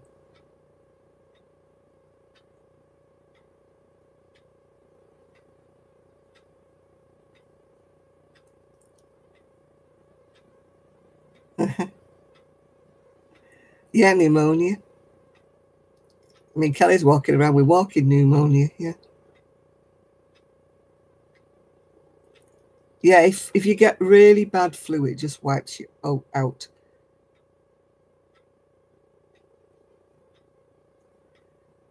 Yeah, yeah. As I say, my uncle's fiance died with appendicitis because she got, is it peritonitis and sepsis all through her body.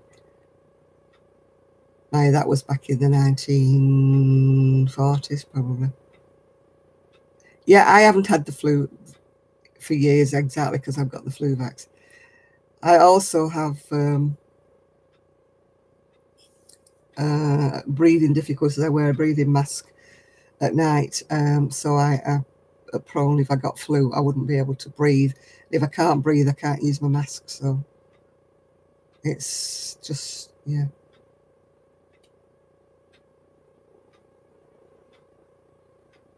Yeah. Yeah, the doctors used to come, didn't they? My son doesn't wear anything crocheted or knitted. He doesn't. He hasn't done since he was about 12. Oh my goodness me, spinal meningitis. Ooh.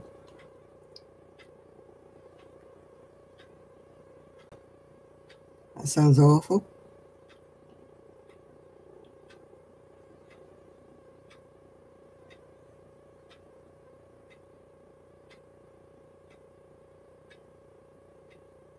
Yeah, you have to stay out of it if he's on chemo, yeah. Doctors still come to the house here, emergency doctors, but you have to be be really bad before.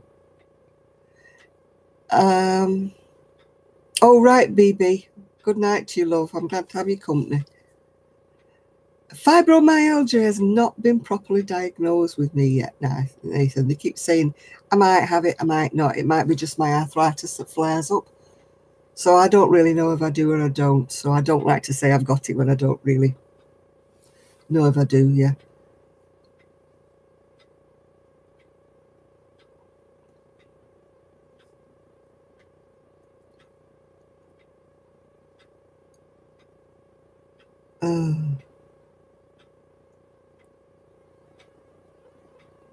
You're having a great time of it, aren't you, lately, Shad? Not Shad, who knows, sorry, Miguel. You're having a great time recently. You going, Julie? Right, Merry Christmas to you, love, yeah.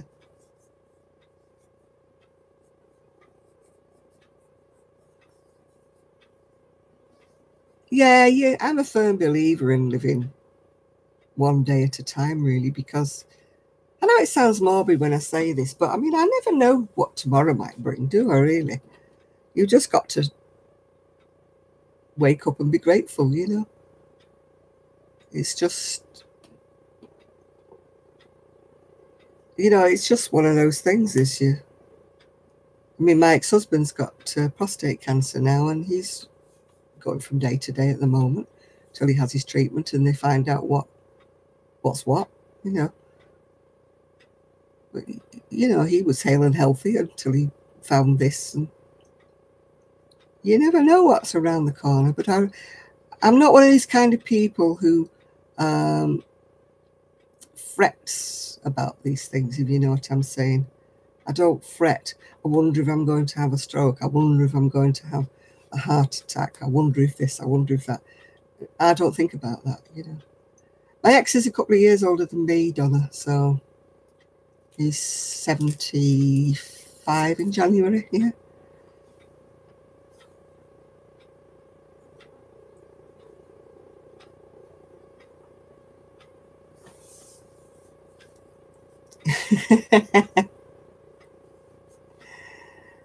Yeah.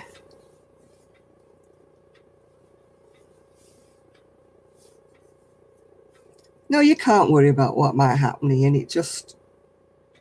you'd waste your life worried about what might happen and that it may never happen. And, you've got to just think that, yeah. Well, I mean, when you think about it, Shad, if we were our age, even 40, 50 years ago, we would be really old people. And now we're not, that's the blessing of, like you say, a better health service and a better things, yeah. Oh, good evening, Jen.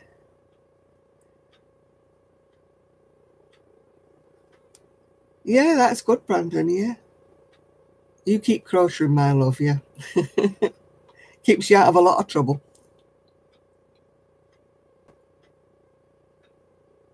You can't be up to mischief while you're doing your crochet. I never had time to get in any trouble when I was your age. I was too busy doing my own work. Yeah. Yeah. You've all reminded me I haven't took my pills today. Yeah, I often wonder that with guys. If, you get into whether you're family kind of you're around crafty people. That's how I sort of fell into crochet and knitting, because even before we had the wool shops, my family were all very, very crafty people. And so, you know, that's how come I got into it, yeah.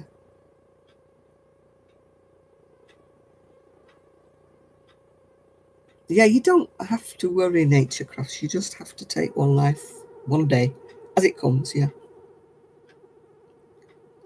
It's just, no, you can't cast on a crochet. You can cast it on when it's Christmas and you can relax and do it. Why do I keep getting these Bitcoin adverts keep popping up? Oh. Yeah, I think being around crafty people sort of rubs off on you, you know, if you, I mean, I only had a boy and he was never interested in it. And my nieces sort of are, but they're not really, they don't really do, they haven't got time anyway. I used to sit at school and do my knitting, you know, at dinner time. I was in a girls' school, so they didn't think it was too funny.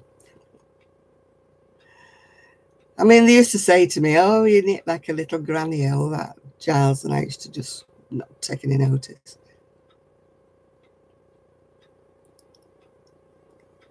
I mean, people used to pull my leg about it when I used to sit there knitting.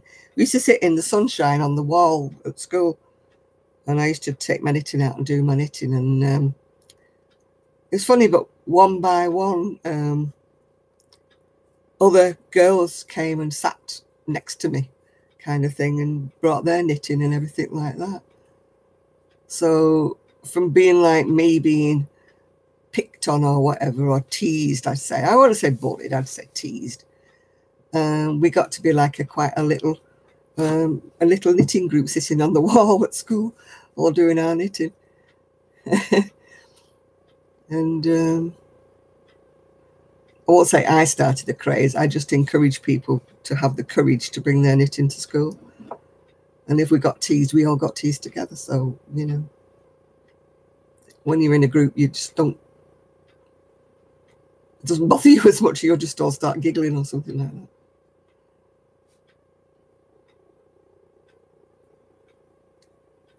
Oh, are you going now, Gray?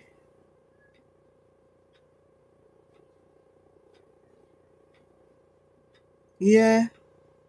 I think it does help if you grow up in a crafting family. That, yeah, I feel sorry for people who haven't grown up in a crafting family, and they kind of, I used to go to a knitting group that was a lot of people used to crochet, and we used to get a lot of young students that were away from home for the first time, and they kind of wanted crafts to do that filled their time and weren't too expensive, type of thing.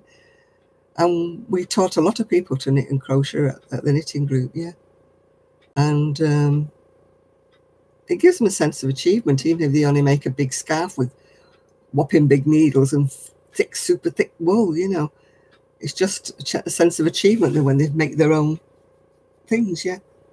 It's like, oh, wow, I've made this scarf. And then, you know, next thing is they get a friend wants them to make one, and, you know, it goes like that. My dad was very crafty, but he was crafty in an arty kind of form. He used to do a lot of posters, and he did this beautiful italic handwriting and that with pens with different nibs and everything. Because it was when people wanted church posters, like to advertise the church, things that were going on, like whisk drives and things like that. And there was no such thing as like computerized, and printing was terribly, terribly expensive. So my dad used to do all the posters for the church and, you know, put them on the notice board. And he was very, very good at sort of dodging things up, I would say, crafting things, mending things. He was very, very good at things like that. He never really, we used to try to get him into oil painting, Sean, but yeah, he used to do sign writing, Nathan, you're right there. We bought him oil paints when he was like in his late 50s, because he always wanted to sign, to paint, but he never used them. And yet he was always doodling and drawing, and, you know, he got me into that. That's where I got my doodling from. I love to draw, but I really am not very good at it. I'm kind of like a bit more like L.S. Lowry, as he called. I can't draw things like, I can't sketch people for toffee. My people always look dead wooden and like Lowry's Matchstick Men. Yeah, I was never any good at that kind of drawing, really. I used to do a lot of designing, you know, for sort of trying to design fashion in my little way. Yeah. Yeah, well, it's good if anybody supports. I mean, all of the men in my family did some kind of crafting, whether it was sort of jigsaws or making rugs or something like that.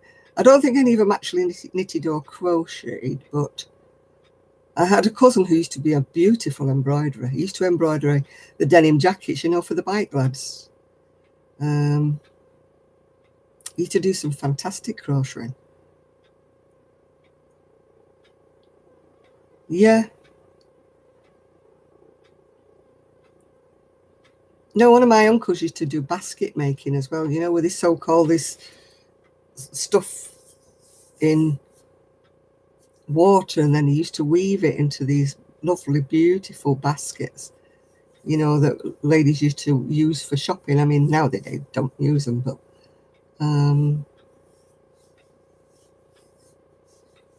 no, they don't do crafts and things. They don't even do home economics anymore in a lot of schools.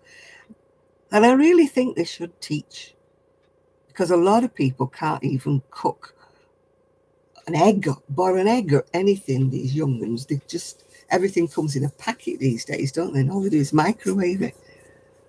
So if you ask them to make something from scratch, they haven't got an idea. And I think we're just building. Yeah, we never did woodworking. I was really upset about that. We didn't do woodworking as a girl. I've got GCE in art. That's how old I am. It wasn't GCSE then, it was GCE. I got it in art, but I don't know how come.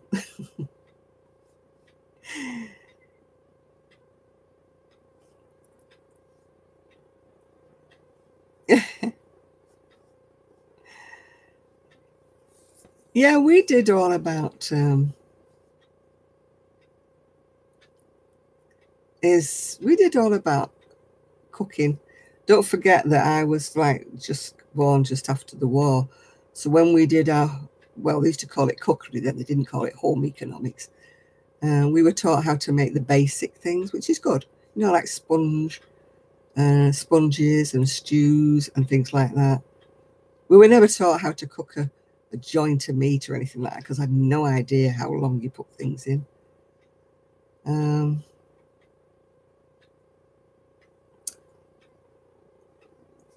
Yeah. Yeah, we were not. It was a girls' school, so there just wasn't any woodwork or metalwork or anything like that.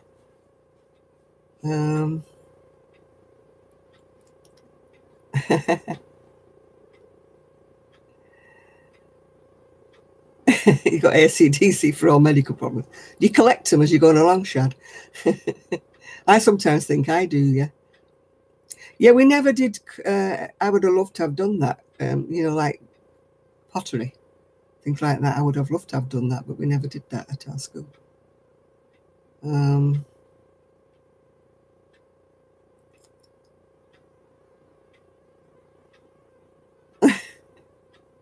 We made a cookery apron when I was in sewing classes, and I made a skirt with all smocking at the top of it that I never wore.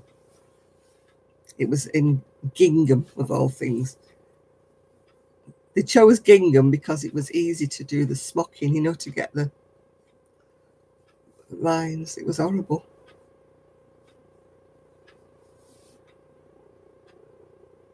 Hmm.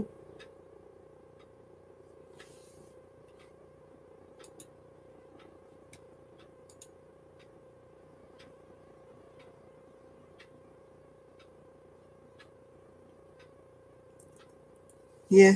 That's one thing about most West Indian guys is they can really cook because they get taught to cook by their mums. And it's not kind of like a sissy thing to do. They just do it, you know. And I think it's, you know, they just make some,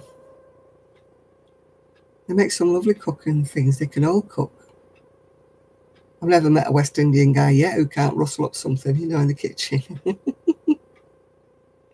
I'm not crafting on anything. I'm having a break tonight. My hands are playing up because I did too much knitting. So I'm giving them a break. I'm giving them a rest by just sitting here with my hands up my jumper to keep them warm. My son is a fabulous cook. He did train as a chef. Never did it financially. But he can throw anything together in a pot and it comes out good. He's really a good, well, I say an ordinary cook, you know what I mean? He just chucks things in together and yeah. Oh, you're going, Anna, now. Yeah, happy Christmas to you, love, as well. And you're going as well, Brandon, so happy Christmas to you, dear. Oh, just knock down one down with the other, nature crafts. That's what you have more than one kid for, isn't it? Yeah, I've stopped eating them, actually, because, as you know, I'm diabetic, so I tend not to stuff my face, if you know what I mean. I think cooking is absolutely great. I mean, how many boys, like, go to university and haven't got a clue how to even make themselves egg on toast or something, you know?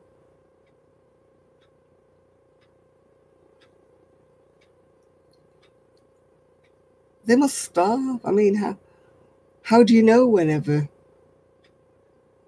I'm fine, thank you very much, Mark. Yeah. How do you know when, as a guy, whenever you're going to be in a position where you have to cook for yourself? You're not going to have to rely on other people all your life, yeah? Yeah, I think they live on cup of noodles and takeaways and chip butties, don't they, when they're going to university? Or they find themselves a girlfriend who can cook, yeah. Now, you just reminded me about these biscuits now, didn't you? So now I've got to have another one. And I'll pay for it tomorrow. My sugars will be up the wall.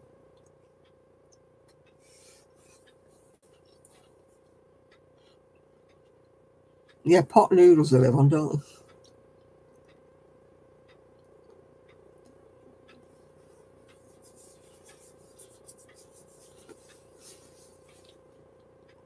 Mainly I know a lot of women who can't cook.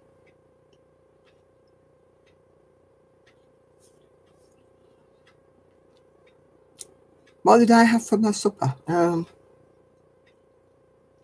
Corned beef hash and red cabbage.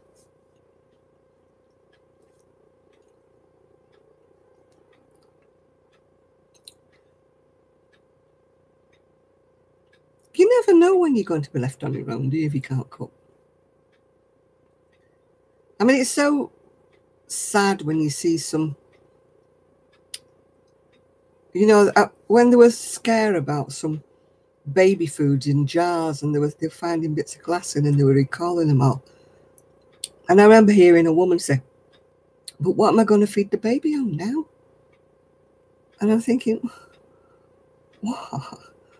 You know, you mean you can't make anything for your baby? You don't know how to? Oh, mine wasn't salty. Mine wasn't salty, Mika. Yeah. But I was thinking it was so sad that they didn't know how to make anything for their baby to eat. They hadn't got a clue. I mean, yeah, I made most of my sons. We did have jars because when I was working, I couldn't really mess about at lunchtime, so he used to have a jar warmed up. And but when we were home, you know, I mean, there are times when you've got to use jars, aren't there? Like when you're out at work and it's lunchtime and I haven't got time to sit in the kitchen and make him something. My dad used to feed him mostly at lunchtimes anyway when I was at the shop. So it was a jar that he warmed up. And yeah, my my son never really ate. Although he did go through a phase where we used to call him the bird's eye kid when he was about 3. He had, you know, a phase where if it was bird's eye, he'd eat it, but he grew out of it, thankfully. Yeah, I used to just make everything smaller what we were eating, because I don't cook with salt. I always put salt on if I want any after I've cooked it. So anything I made, like, I could give the baby, because he used to just smash it all up small and just give it to him.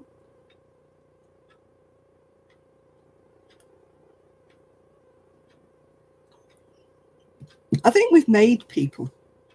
It's commercialism, isn't it, that's made women think that they've got to have tin food and it's got to be the best thing that they're going to feed their baby with.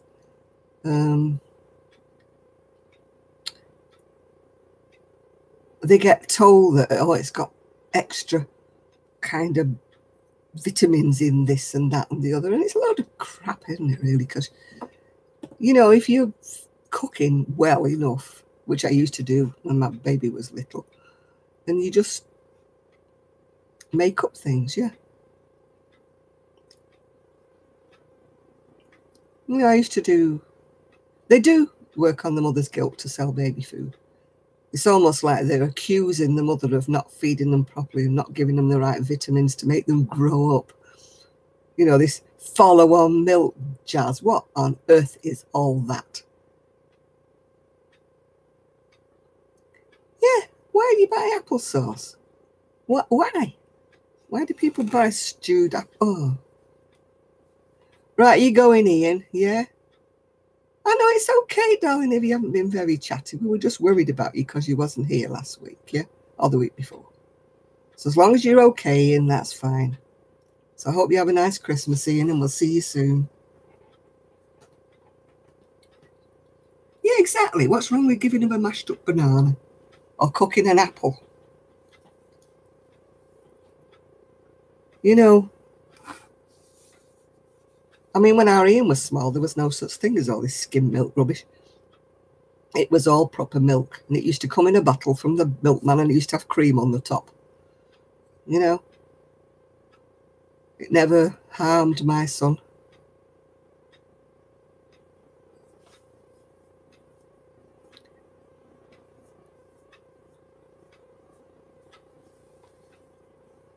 Yeah. I mean, there's nothing wrong. Oh, thanks, Ian. Yeah, we'll see you soon, love. Hope you're feeling better.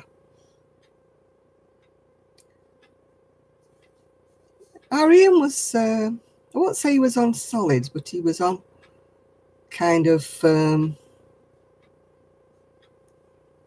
mushed up stuff, some of it, yeah. Yeah, I couldn't do it crafty. I did try, but some kinds it just doesn't work, does it?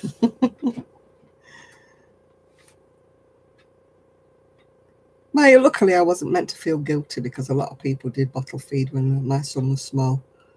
I wished I could have done, because it would have been a lot easier if I could have fed him myself, but it just wasn't to be. Yeah, there's nothing wrong with cooking. I used to feed him pears. You know, I used to stew pears, stews apples, stewed everything. Yeah, I wished I'd have been able to, Laurie. It wasn't that I did it from choice, but I just couldn't. And he wasn't thriving. He wasn't doing well. So I had to put him on a formula. I mean, it was like the nurses at the hospital that suggested I put him on the formula because he just wasn't. They were having to top him up because he wasn't thriving. Poor little thing was being starved. I was trying my best, but it just didn't work, you know. No wonder he kept crying. He was hungry. I felt such a failure, but never mind.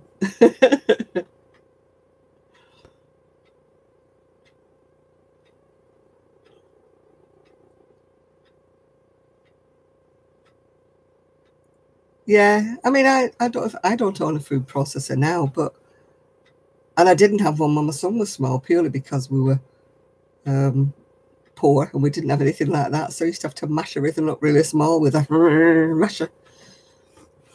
But he survived as long as you got all the lumps out, because he used to choke if he found a lump. He was a very fussy eater, my baby. He found the smallest little lump. Yeah, some women can't do it and some women can, yeah. You know, I don't see why you should be made to feel guilty. Yeah. Yeah, it's got nothing to do with it, Patricia. My friend, she's fed all 4 of her babies and she's as flat-chested as the flute when she's not pregnant, if you know what I mean. She could get away with never wearing a bra at all. She's just like, you can hardly tell the front from the back, if you know what I mean.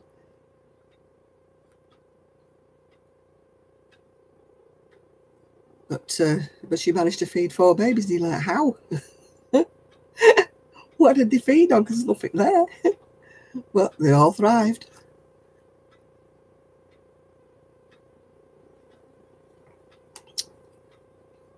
Mm. Yeah, and I had another friend, her baby was so fat. She was really fat. And she was like, and the health visitors kept saying, what on earth are you feeding her on? And she said, she's just having breast milk. She's having nothing else. And they said, gosh, you must be like Jersey milk of a woman, you know, like with the thick cream and stuff.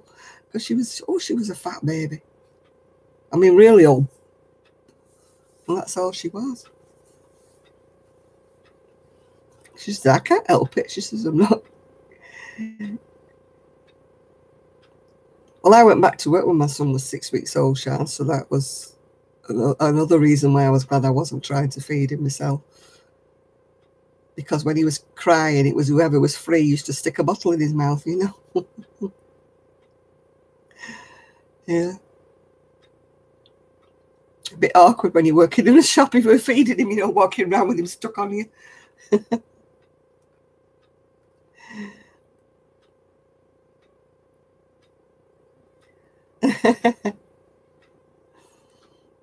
But yeah, it's just one of them things.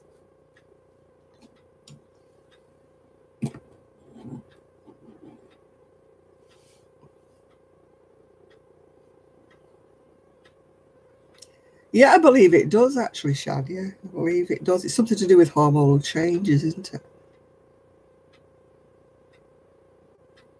You've done pickled eggs. You know, I don't think I've ever eaten a pickled egg. I somehow never kind of fancied them.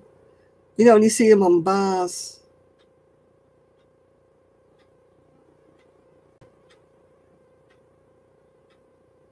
Yeah, well,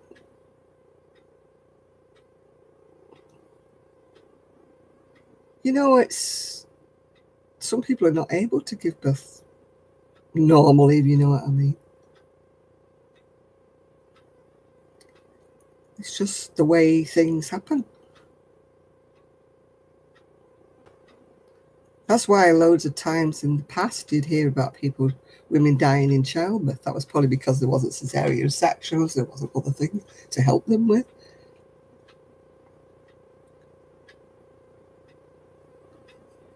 You know, it's just, you know, these things do happen, don't they, Patricia? I mean, how many times, I mean, my poor mum with my brother, she had a home delivery and, oh, she really, really struggled. She was, you know, really bad. I mean, nowadays they wouldn't have even contemplated it. They would have whipped her in hospital, but it was like before the NHS and stuff like that. I wasn't even an NHS baby. I was born at home. You had to pay the midwife. The NHS came in just after, I think it was 1947, I think. When the NHS came, my mum had to pay the midwife to have me delivered. Same with my brother. She had the midwife, I think it was 3 days with my brother because she was so bad with him.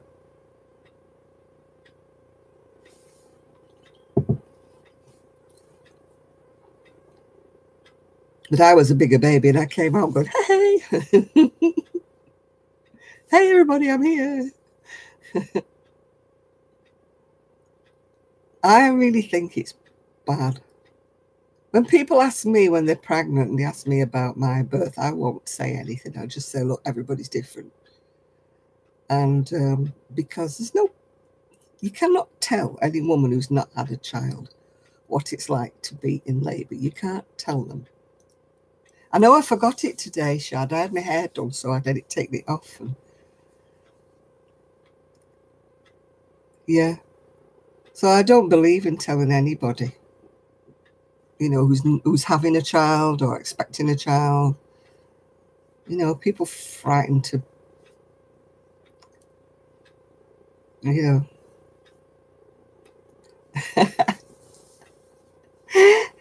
No, I didn't quite come out with a crochet bonnet on, Nathan.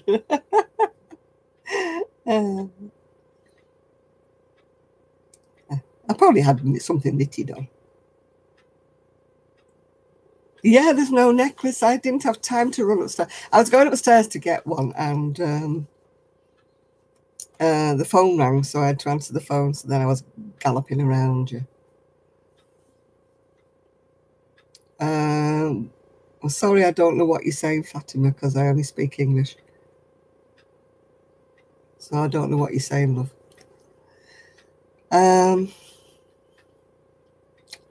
Yeah.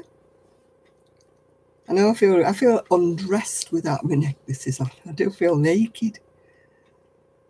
But I didn't have them on because my niece was doing my hair, and because she was doing it downstairs, I was bending over the sink to have my hair washed and stuff. And it kept getting in the way. So I'd taken it off. So it's upstairs. I'll have to wear two. I had two on yesterday, actually, to be quite truthful. I had a short one on and a long one. Do you ever watch, what's he called now? Ari Seth Cohen.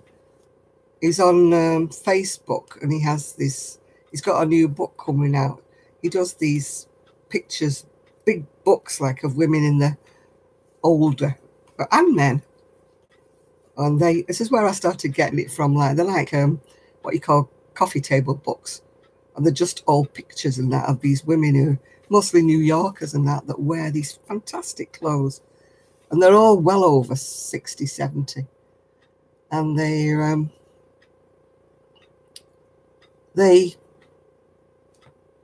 kind of, wore the most fantastic things, and I just got into watching them. Fatima, love, I don't understand you. I know you're sending me lots of flowers and things, but I don't understand you. Yeah. Oh, you're going, Craft Angel. Yeah, have a nice Christmas, and we'll see you after Christmas, Craft Angel, yeah?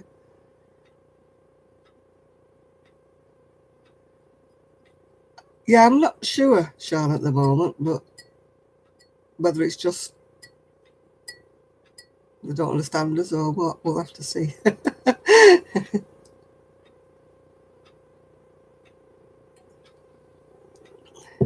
My Coca-Cola has gone flat. It's Diet Coke. Do you not find that Diet Coke goes flatter quicker than the ordinary Coke does? Or is it just me? Because it was a new bottle that I opened, and it didn't even have plenty of fizz when it opened. Yeah, it's gone really flat. As flat as a pancake, this. It's not got a bit of fizz in it. As I say, it didn't have a tremendous amount. Perhaps it needs the sugar to fizz. When we used to do experiments at school, like putting a bit of sugar into something and watch it go.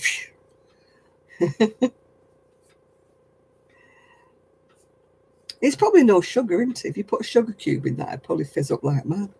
But that's why I've got Diet Coke, because I'm not supposed to have a lot of sugar.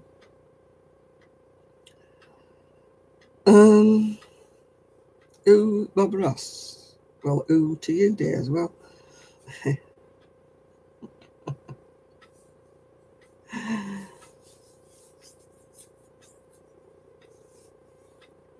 You got skinny kids. Oh, there's nothing nicer, is there, than a fresh egg from a hen. Oh, thank you, Ray. Yeah, I would like the happiness and the health. The yarn, I'll leave that till the new year. I'm hoping my stocking's not got any yarn in it. Not because I don't like yarn, don't get me wrong.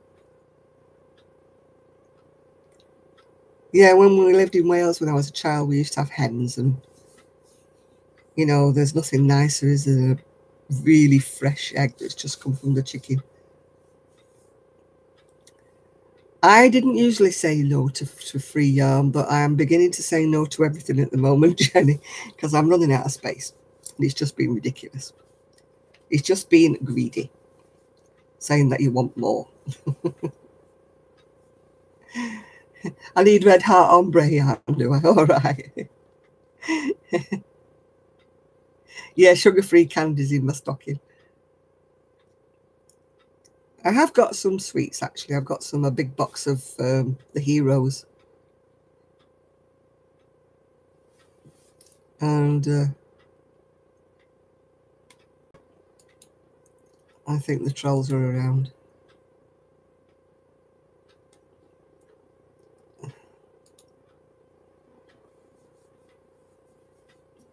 Yeah, I need to use a lot more up before I buy any more, yeah. Right, Sean. Yeah, happy Christmas. Merry Christmas to you and the little one. And hope you have a happy holiday or happy Christmas or whatever it is. Yeah. So I'll see you very, very soon. You can tell the difference between a really fresh egg. They do taste different. They really do, yeah. The taste is more intense, yeah. Bob's daddy's his shot. Yeah, it's a richer, more intense taste, isn't it? The eggs, I think, from the supermarket taste very bland. Yeah. Hence the hidden Bob. Yeah, well, I've hid him as well. Right, you're off, Cheryl. I'll probably speak to you again before Christmas, but if not, happy. You and Shorty have a nice Christmas, yeah?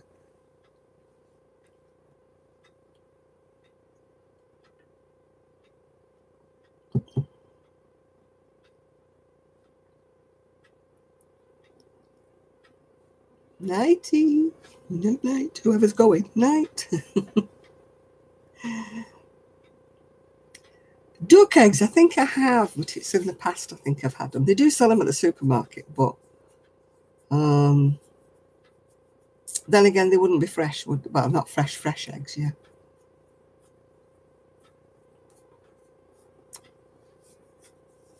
Hi, Beverly. You've had a busy day, have you? Hi, Sandra. Oh, thank you very much. You have a nice Christmas too. Yeah, I know my uncle used to put like grit stuff down for his hens because he said it made the shells stronger. I've done with my shopping as well, Beverly. I'm not going out. When I say I'm not going out shopping. I'm definitely leaving the supermarkets alone until I have to go out, which will probably be next week sometime. I've got enough bread. I've got a pack of muffins or tea cakes or whatever you want to call them, rolls in the freezer in case I run out of bread.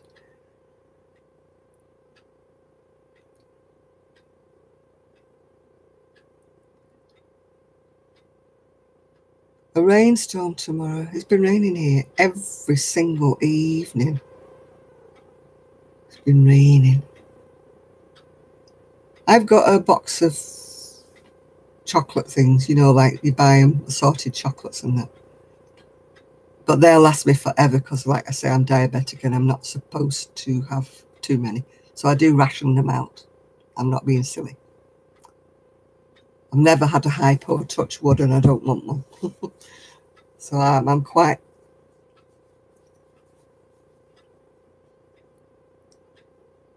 Oh, you've got no chocolate in the house, Beverly? Oh, you're very good. I'm not crushing anything at the moment. I'm having a break. I was finishing off some dolly clothes for my great niece, and I was knitting them, so my fingers are protesting a little bit today, so I'm giving them a break. And over the weekend, I just plan on doing some cleaning and sorting out the house and tidying it up in general, ready for Christmas. Not as anybody's coming, but I just want to sit in a nice, clean, tidy house. Yeah.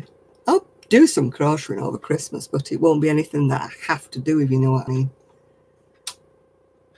Yeah, I've got to the stage where I really do need to tidy up. I don't want to tidy up, but I really do need to tidy up because I've been concentrating on my knitting and my crocheting over the last couple of weeks. So everything, housework, has gone to pot. So, you know, things like mopping the bathroom floor and stuff like that have been left. So it needs doing. Cleaning the inside of the shower needs doing. I give it a quick wipe down when I'm in it, but it's not the same as it as giving it a clean. You know, I've got spotty glass on my my shower. Oh, you just finished tidying up, have you, Evie? Yeah, Evie, isn't it? Yeah.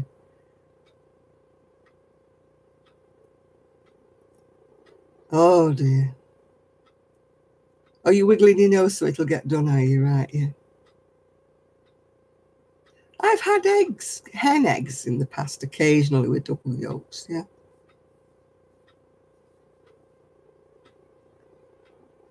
Oh, Merry Christmas to you, Stacey, as well. I should do a bit of cleaning every day, Rebecca. You're very, very good if you do that. But I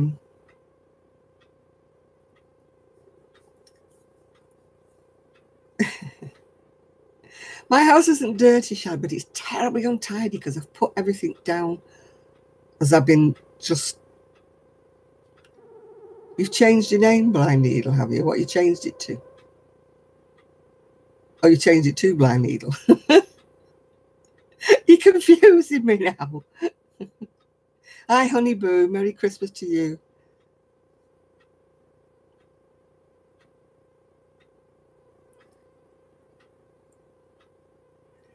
I used to do a bit every day, but I've just got lazy of the past because I've been doing crocheting and doing other bits and pieces. All right, you've changed it. Oh, dear, you confusing me now, Evie. Yeah, I don't take a lot to get confused. I get confused very, very easily. I'm not going to cook turkey. I've never bought turkey in my life. And I'm not having company because we're all going out, yeah? Oh, it got done today, so that's why it's very bright. It'll fade. It fades off.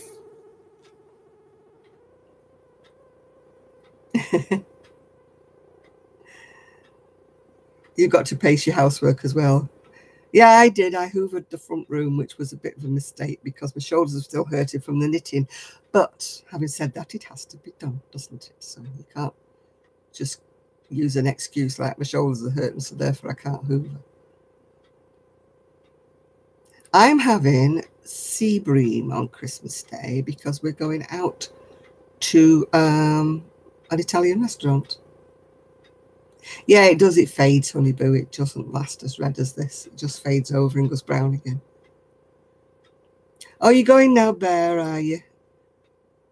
Right, have a happy holiday as well.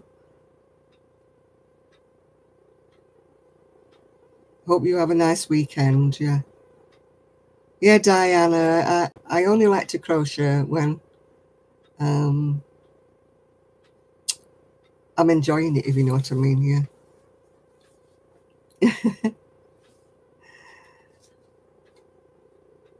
What hair do I use? Nice and easy. It's called Golden Auburn, I think it's called.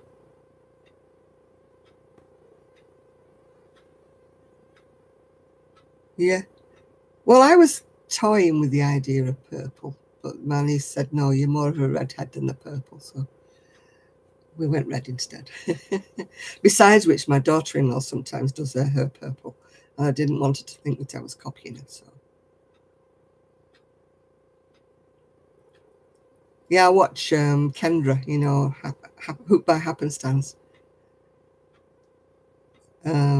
I think it's more like a semi-permanent, although it does grow out a bit, yeah. Oh, you're purple as well, are you? No, I didn't want my daughter-in-law thinking I was trying to be her, you know, by doing my hair purple. Although she isn't purple at the minute, but that's not saying she won't be purple by after Christmas. The one I loved the best was she let her hair grow out, and it was a beautiful silver grey. And I said to her, oh, I do love your hair. And she said, it's my own colour. And I said, it's absolutely beautiful. And my son said, will you tell her I really like her hair like that? But no, she dyed it black the week after. But her own colour is so fabulous. I wouldn't dye my hair if my hair was her colour. It's just beautiful. But she thought it made her look old. Tell you, them that want to be grey aren't grey like me. I gave up on being grey because it just wouldn't grow out. It just wouldn't grow out grey. I had little white bits at the side, but no, it wouldn't grow out grey, so I gave up. Neon green. Well, purple and green standing next to each other. My goodness. What do you two look like, Nathan?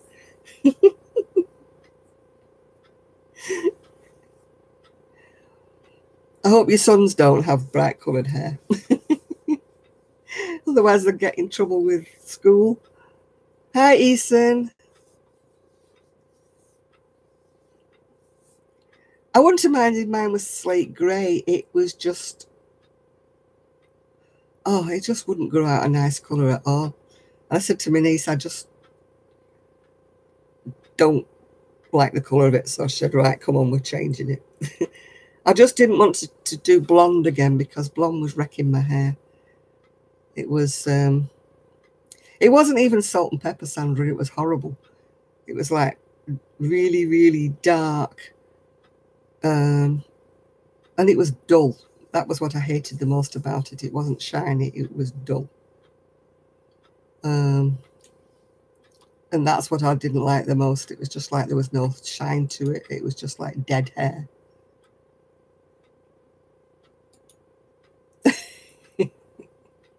I know my lipstick is bleeding down the corner from my mouth. It's annoying me. It's that, it's the one that sounds rude. Don't know whether you can read it or not.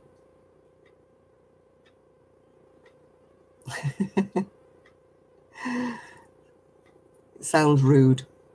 Is it not Molten Brown? Who is it? I can't remember if it's Molten Brown or somebody's. But it's very sort of runny. I can't find me magnifying glasses on here somewhere, and I can't find my glasses either. So nope, can't find my glasses. Don't know what I've done with them.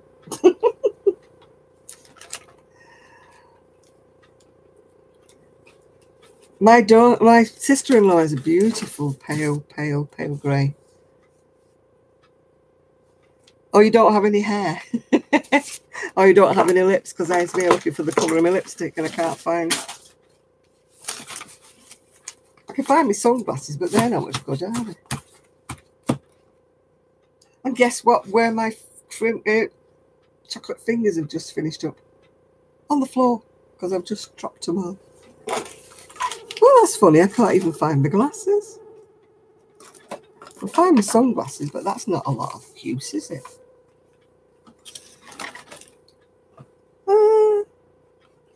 And I can't find my magnifying glass. Oh, well, there it is. I can tell you who makes. Am I seated at a craft table? No, I'm not. I'm seated at my computer desk. Trying to think who makes this. Oh.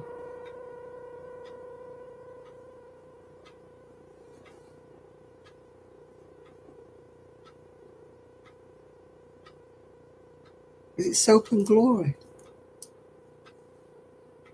I can't think. It's not. I can't read it even with a magnifying glass. I can't read it.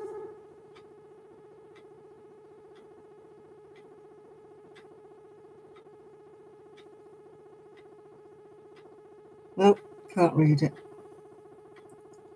I think it's Soap and Glory who make it. As I say, I don't want to say the name because it sounds like I'm being rude. I know when I got it, I got the first lot given to me as a present, and I'm thinking, oh my God, fancy giving me a makeup call that.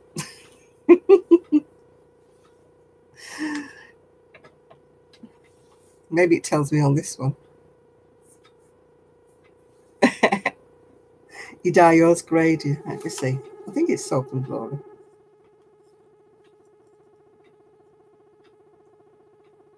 It's so small. The writing. You think they'd be pleased, wouldn't you? To say what name. It's got a logo on it, but I don't understand the logo. Oh well.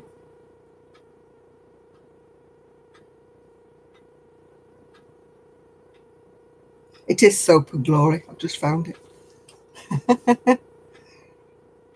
But it has got a bad name. That's what it's called, my lipstick. It does say pucker, by the way. This is a pale one, though. This is a...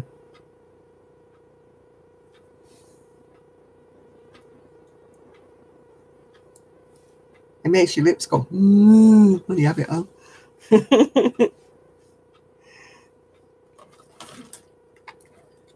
Makes them tingle, and then it makes them go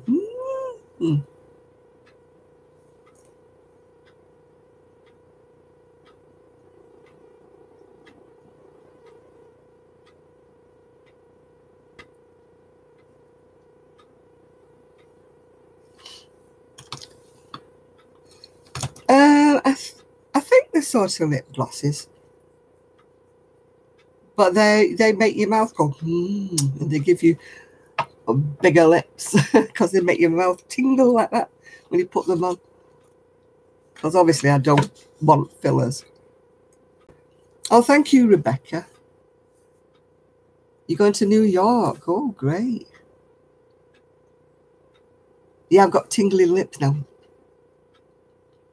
They bleed a lot at the sides. That's the trouble. I don't mean my lips actually bleed, but you know. What am I working on at the moment? I'm still finishing off the scarf that goes with that hat there.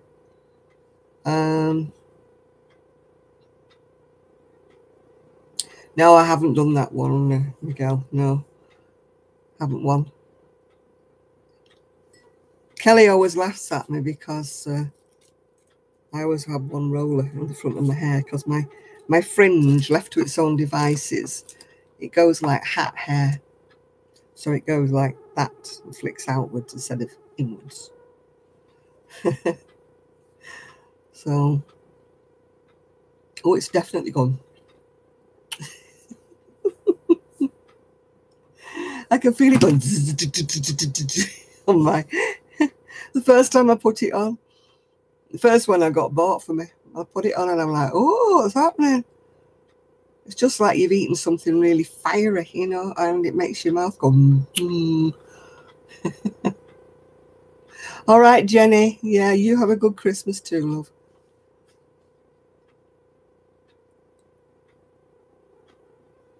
I should get commission, what, for doing an advert for them? I don't know how you'd attach the rollers unless you do them with a sewing needle, you know, and go over and round it like you were sewing a toddle on. You know, sort of go over the roller with thread. You know, like go into the hat and then go over the roller with thread to the hat. Or I suppose you could go that way, couldn't you? You know, attach it with that way and that way, then it would still look like a roller stuck in. I don't really know. Is there no pictures on anything on Ravelry that gives you an idea?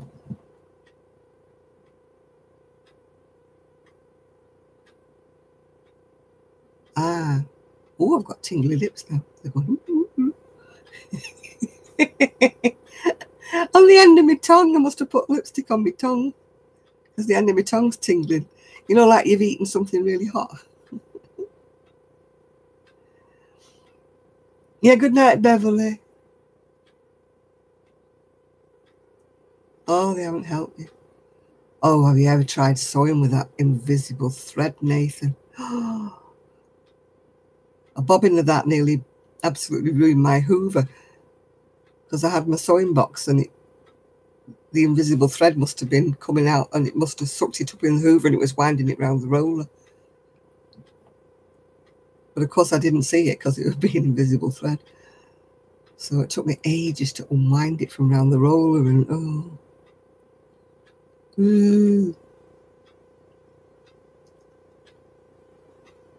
Hello, Mona Lisa.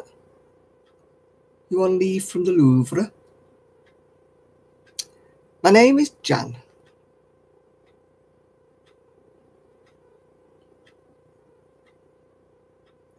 Oh, now I've got a tingly tongue and tingly lips. Oh, thank you. Where is Trev? I don't know. Perhaps Trev and Ian are the same person and they just kind of swap. Because we had Ian on today. Last week we had Trev and no Ian. And this week we've had Ian and no Trev. Oh, Merry Christmas, madam.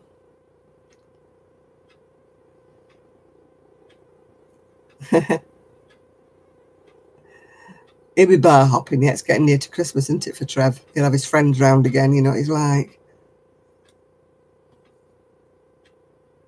Which country do I live in? I live in the UK. Oh, you're going now, Sandra?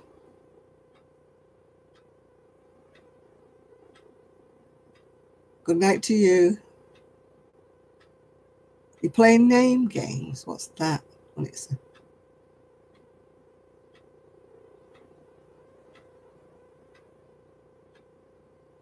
Yeah, I've got a British accent. I've got a northern accent, actually, Lancastrian one or Mancunian.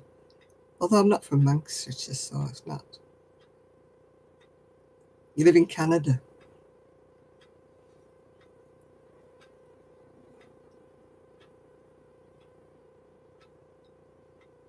You're in Newcastle. Which Newcastle? Newcastle in the UK or Newcastle in Australia? There's quite a few Newcastles in the world, isn't there? Oh, in the UK. It's like Birmingham, there's a few. I only make these kind of videos where I do crocheting and things like that. That's the only ones I do. I don't do any other. I don't sing, I don't dance, don't do anything else. You've lost contact with your crochet friend in Essex? She's not on Ravelry or on Facebook anymore. Oh, you're near Newcastle as well, Lisa. Oh, yeah, Mona Lisa and Lisa. You're both near Newcastle. Oh, no, it's Adam. Sorry, I beg your pardon. It's Adam and Lisa that's in Newcastle.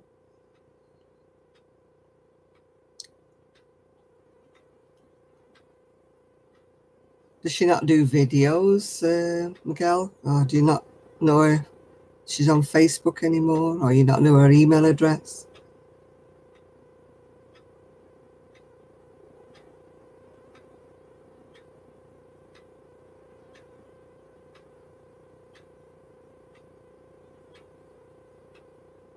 Oh, Happy New Year to you as well, Mona Lisa.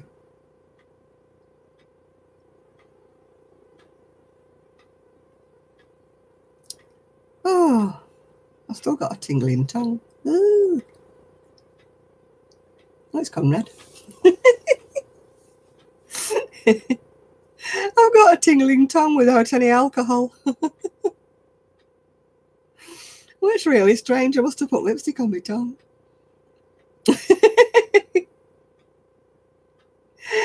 The troll police are have gone off, I think. Yeah.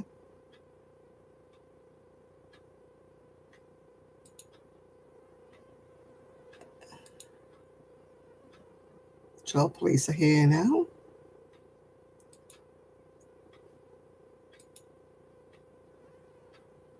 When I put items on, I don't know what to make. That's the trouble, honey boo. You just have to put things on and hope for the best. Or what I usually do is I take a look round at people who are making similar things to me, and seeing what they're making and what they're selling. Because if you look down the sides of Etsy, it tells you how many sales they've had. And if you click on that, it tells you what kind of things they've sold. So that's how you get a feel for things, really. You know, if you make hats or something like that and have a look at crocheted hats, how much they're selling them for, which ones are there have sold the best, you know. My hand warmers didn't sell at all, Miguel. No.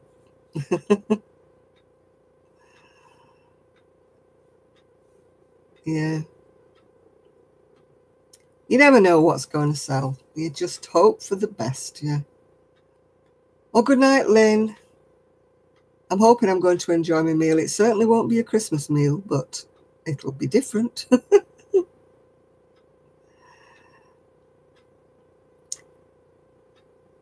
You just have, it's all hit and miss when you're selling crochet. I know, I'm hoping they might sell eventually, but if they don't, who knows? I didn't mean to say who knows. They'll probably get handed out as presents or something if they don't sell. I'm not worried because I only use my bits and pieces of yarn for them. It wasn't as if I bought, you know, stuffing for them, if you know what I'm saying. I was just on a roll when I was making them because I was using all the odd bits up. But if they don't sell, they don't sell, and that's the end of it, isn't it? Yeah. It's not the end of the world. I need to take some more photographs of my bigger garments, because Kelly said that they probably would sell better if I modelled them, you know. Because when they're on a mannequin that isn't quite big enough, they don't look right, if you know what I mean. Because a lot of my bigger sized things would look better on me. Fill them out more, you know what I mean. So, you know, maybe if I just wear a black dress and some of my jewellery and things and put them on and see what they look like on people. I can't get mannequins large enough to make them look nice, yeah. Oh gosh, 100 miles a chain, yeah. I got a Christmas card from Karen, actually, Nathan. And she's doing okay. She's doing fine.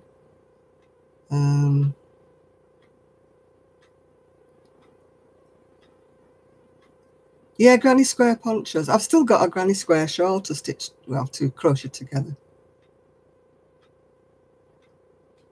Oh, you're letting Nibbler out, yeah.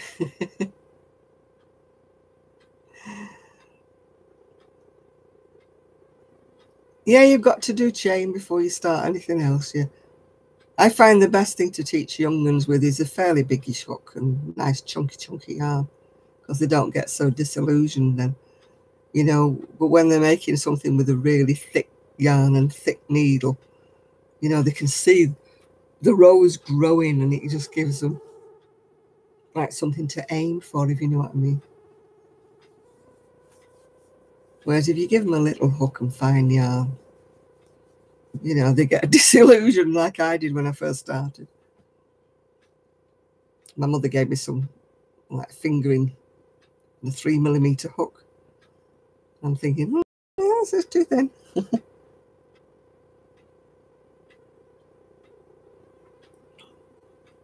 Yeah, worsted is the best, because when you start teaching her the next stitch up after the chain, she'll see it growing then.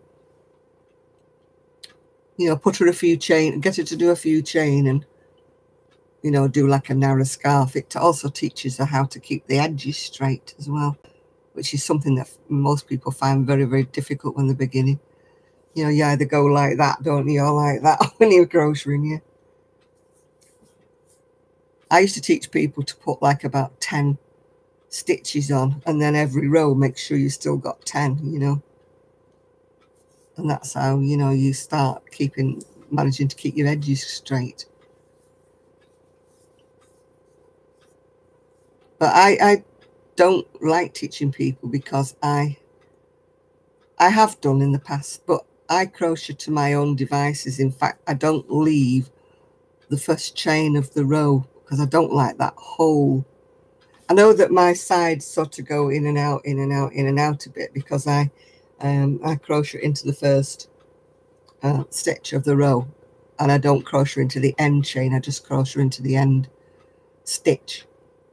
I don't like missing a chain at the beginning, if you know what I mean, and then going into the end 3 chain at the end. No, I just don't like that whole thing you get at the side. Yeah, it's a long time since I taught classes. I found I didn't have the patience for it, especially when you're teaching a lady who has like dementia or whatever it was. I'm sure she had something wrong with her, and every week she came, she'd forgotten what I told her. And the rest of the class used to get annoyed because she was so demanding. She wouldn't let me teach the rest of the class. She kept saying, but just show me how to do this again. But just show me how to do this again. And so all the other people in the class were getting annoyed because we weren't progressing, because she just couldn't get the hang of it at all. She'd get it and she'd practice it while she was at the class. And I used to say, now practice it when you get home, while it's in your brain. Yeah, practice it. And she'd come back the week after and it was all gone. She didn't know anything. I know it was terribly sad, but it wasn't good for me and the class, yeah. So I gave up doing classes. I decided I wasn't of the right mentality. My pieces are never straight. My pieces go jiggle, jiggle, jiggle, because I had 3 chain and then I go in the first one. So I always get a little bit of a bump bit, but it goes into the seam anyway. So it doesn't make any difference. But I don't like missing the first chain. I do not like that hole you get. So a lot of people do it my way as well. I'm not the only one who crochets the way I do. Yeah.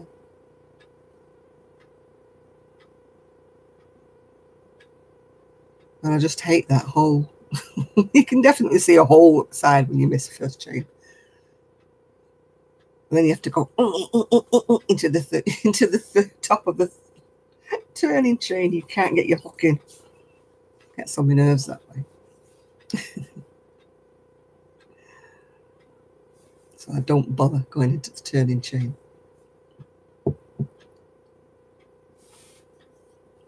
I'm a very, very lazy crocheter. I just crochet what's easier. And I do not like, I don't mind crocheting into the back loop, but all this crocheting into the third loop, what's all that about? What is the third loop? I'm thinking, no, don't get that.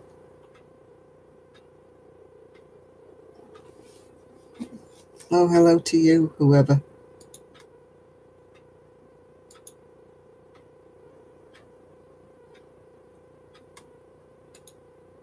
I don't like it when they come with weirdy names.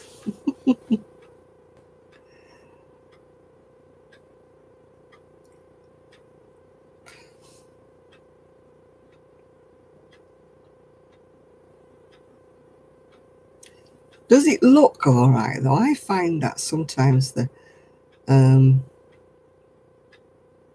stitch count kind of changes row by row, if you know what I mean.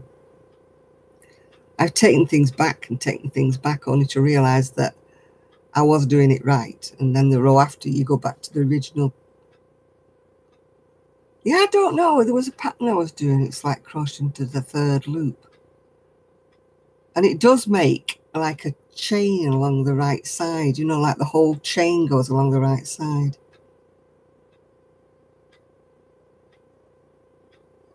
If I don't like doing a stitch, to be honest, I just won't do it unless I have to.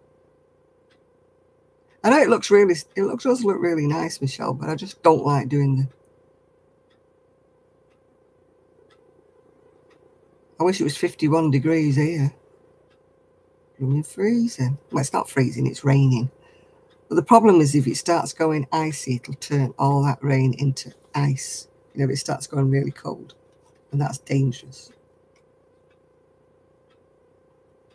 Yeah, no, it always seems rather fiddling to me when you're going right behind everything, yeah. I mean, I've gone behind when I've been doing like front post crochet, back post crochet. But while I've got older now, I think I've got less patience with doing strange stitches that I've not done before. I'll try it, and if I think, oh, God, it's not worth the effort of that, you know.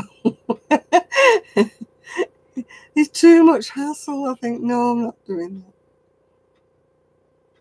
that. I'm a real lazy crocheter.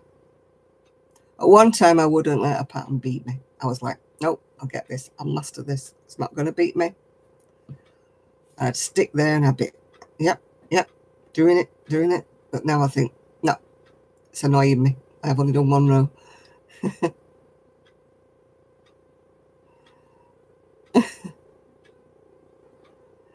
We do get snow, but we haven't got any yet.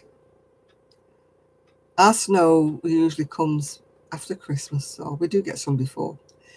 But it's more to be the Highlands, you know, up in Scotland and that get more snow than we do here. I live by a sort of a mountain range called the Pennines, which separates Yorkshire from Lancashire.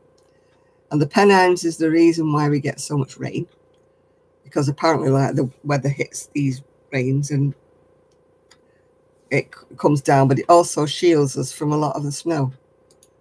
So we get a lot of rain, but it shields us from the...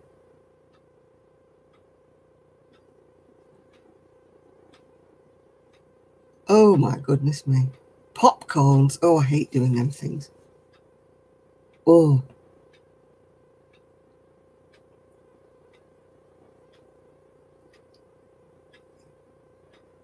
I don't know, when I do my half double crochet, I must do them wrong because mine looks really sort of gappy when I do them. I keep thinking I'm going to look up and make sure I'm doing them right. It looks holier than trebles when I do double crochets, half double crochet. I don't know what I do wrong or whether it's just the way I pull the work. I always finish up with like little holes, yeah.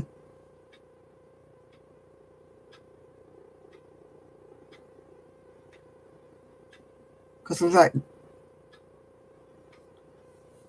oh, our history. Yeah, we've got quite a lot of history. Manchester is more industrial history. For sort of architectural history, you've got to be more down south, really. Ours is all mills and everything to do with cotton and stuff like that. The history of us around here. You hate picot stitches. Yeah, there's certain things that I really hate doing. I hate them with a passion.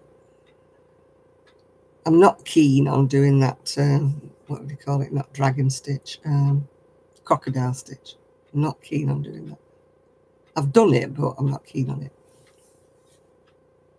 I mean, that Jen Cherry, that Star Lily creation, she's churning out these fingerless mitten things like with this crocodile stitch on it for fun. But I'm not a fan of doing that stitch. I did a tea cosy once in it. I mean, it makes the tea cosy lovely and warm, but I hated doing the stitches. I'm a bit like that with crab stitch, you know, where you have to go from left to right. I'm all right once I get into it, but I have to start it and then I have to pull it back because the first ones I do are all higgledy-piggledy. No, I don't know what primrose stitch is. I probably know it by another name.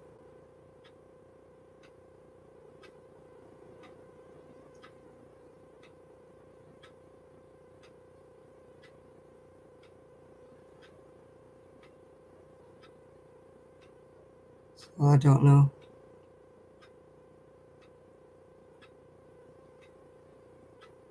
I've got books and books where with just crochet stitches, and I really should sit and look at them more often.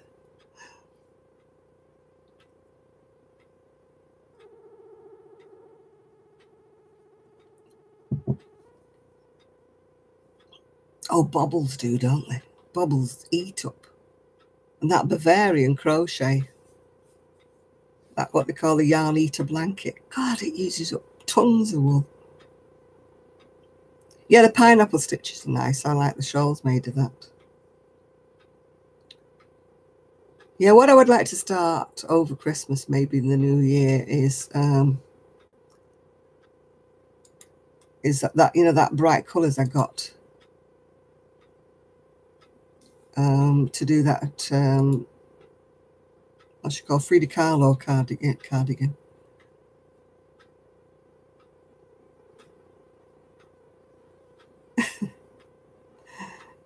Yeah, Whistle, I've just banned him, yeah. I have not done a corner to corner yet. I'm late to the party. It's the same thing as I've never watched Jaws and I haven't seen a Game of Thrones. If everybody else is doing one, I tend not to do them. I'm terrible.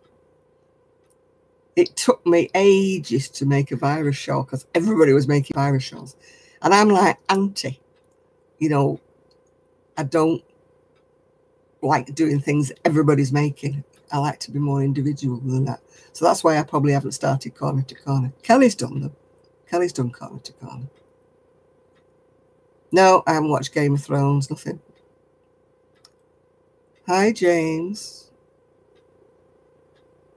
It's a crocheting, knitting, crafting channel.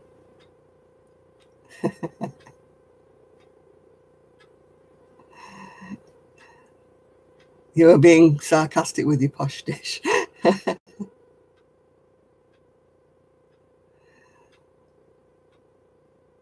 Oh, God, here we go. They're going to be trolls, aren't they? They've got to be trolls. I'm not even giving them a chance now. They're going.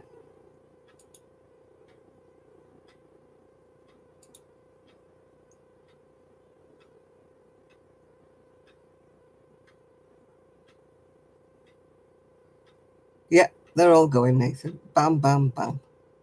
I'm not in the mood for people being idiotic at this time of night. I know it's past midnight, but they're just being silly. Silly, silly, silly, silly, silly. Off with their heads, that's it. I'll put my tiara on again. Off with their heads, off with their heads. Oh, they do. I don't know whether they think they're amusing or they think they're annoying or what do they think they are. But it's just absolutely... Ugh. I don't know. They just look for whoever's got a live chat because it is on public. The only way I could do it is just specify a list of people and just invite all of them. But that doesn't work because then I wouldn't get people who want to join us and are genuine crafters, you know, and they wouldn't be able to join because they weren't on the list. So I don't want to do that, really. I like to keep it public so people can come in and join in. But I just hate it when they start being rude and asking silly questions. You know they're going to be a troll when they say, where do you live or who are you? You know, oh, how old are you yet? They're like little, you know, those little wasp things that buzz around your head and annoy you.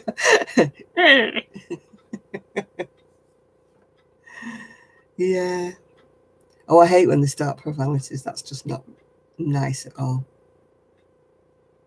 They're like little boys, aren't they, that are just, oh, what can we say that will upset her? We'll say this, we'll say that. Oh, hi, Rhonda. Merry Christmas to you, love, as well. So, yeah, I'm going to enjoy this Christmas. I really have made my mind up. I'm going to enjoy it. Because I think it is a state of mind. So if you make your mind up, you're going to have a good time. Then you usually do. So it's just family and myself. My son's family first of all, and my late brother's family first of all, and then my son's family second. Just family. That's great. I am going to have a fabulous time. Yeah, like a mosquito buzzing around your bed. We don't have crickets under the bed here, but we have mosquitoes. Well, they're not really mosquitoes. I suppose they are in a way. they're not the kind of ones that, you know, bite you and whatnot. My Christmas dinner will be weird because we're going to an Italian restaurant. So I'm actually having fish. I'm actually having sea bream. What I'm having with it, I have no idea. And I think my starter is pate. And my pudding or my afters or whatever you want to call it, dessert, is tiramisu. So that will be strange. I'll be having a proper Christmas dinner when I go to my son's. But they don't do turkey either. It'll be maybe chicken, maybe lamb, maybe ham. Oh, yeah, the flowers, yeah. My son bought me those. Well, my son and my daughter-in-law, I should say, bought me those last Christmas, and I think they're gorgeous. Yeah. They go orange, and then they go yellow, and then they go to red, and then they go to white, yeah. Yeah, so I know it sounds awful. I love the company on Christmas Day because I see my my niece's 2 children because they live in London, and I don't see them very often. But I will enjoy the food more when I go to my son's because my daughter-in-law's a good cook, as is my son. So I really enjoy my sort of Christmas dinner with them. I'm not fond of turkey anyway, so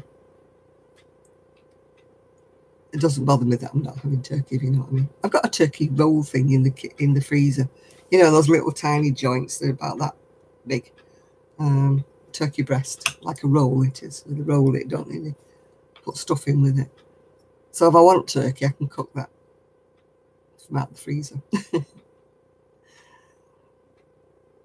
Oh, I love lamb. I don't buy a leg of lamb off, or because I mean I'm on my own, so I don't buy a leg of lamb. But I do love a leg of lamb. It's one of the only meats I will eat cold. I love a lamb sandwich. It's absolutely. I always remember when I was poorly in hospital, I can't remember what I was wrong with me, but I was really poorly and I wasn't eating. And my mum turned up and she'd made me a sandwich with, you know, the bakery bread that you cut yourself. And it had lamb on it, freshly cooked, home cooked lamb. And it just tasted so good. And I often think that's what made me feel better because, you know, hospital food's like, it was rubbish, isn't it? And I was just feeling really sorry for myself. And I can't remember what op I'd had, but I'd had one of my ops and I was feeling so sorry for myself. And can't beat a bit of bakery bread where you can slice it yourself and some freshly cooked lamb. I've only ever had goat once when I had a West Indian friend and they made curry goat. Well, I'm not a lover of curry anyway, so I can't really say that I liked it because it's probably the curry I didn't like rather than the goat. But he made it West Indian style and it was too spicy and fiery and whatever for me.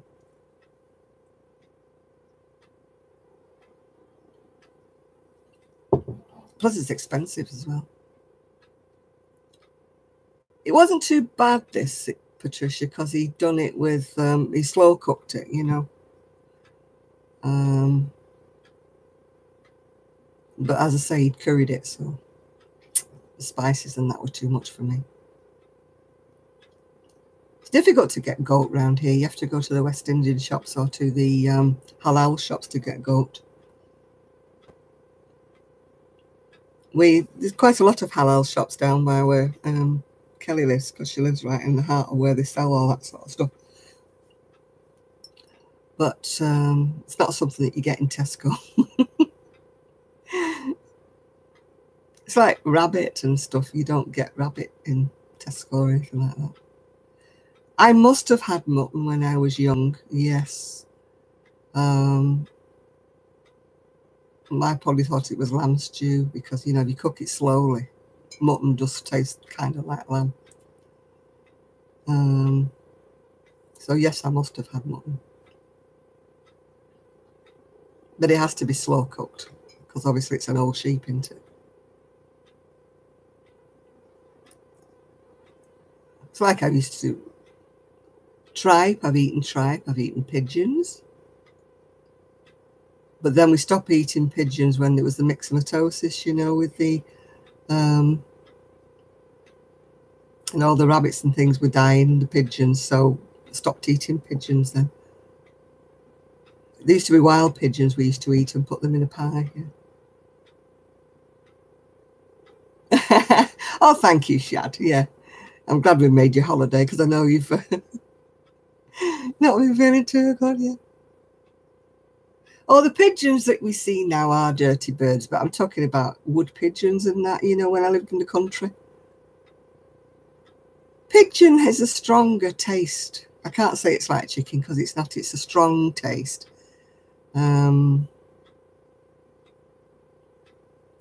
It's not really comparable to anything. We always used to have it like the wood pigeons we used to get. So they weren't like the dirty pigeons you get in the town. And my mum used to cook them slow and then put them in a pie, yeah. Yeah, it's probably a bit like the pheasant more. No, I wouldn't eat a fox, no. Yeah, pigeon pie used to be cheaper. But then we're talking about we living in the country and the gamekeepers, and we're talking about wood pigeons. We're not talking about the dirty old pigeons you find in town. I wouldn't eat them. You paid me. They're like vermin, aren't they? Yeah.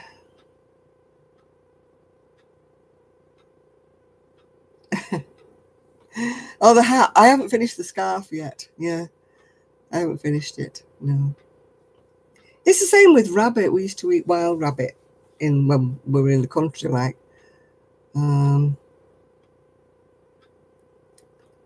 But that was before myxomatosis, that disease that wiped them all out.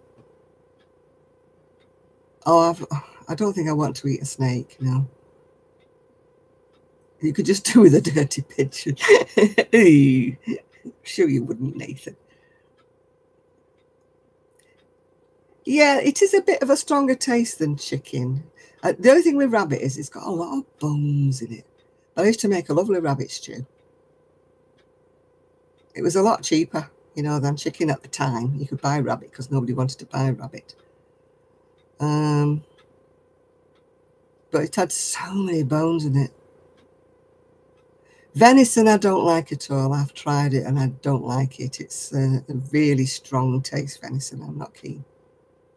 My son loves venison, but I don't. Yeah. No. I remember we tried ostrich one time and something else because they had them at Tesco's for an experiment, you know. But, oh, no, it wasn't nice. Yeah, venison, it's strong, isn't it? I just don't like the taste of venison, no. It's supposed to be highly prized, isn't it? Because, I mean, you're not supposed to shoot deers and stuff, yeah. But,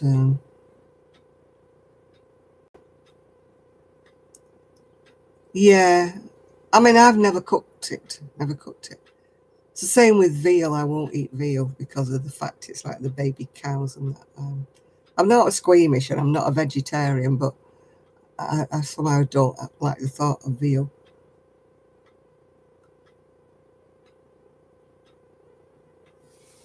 Yeah, over here, a lot of the deer are protected. They do have a cull every now and again, but no, I just won't eat veal on principle because of the baby.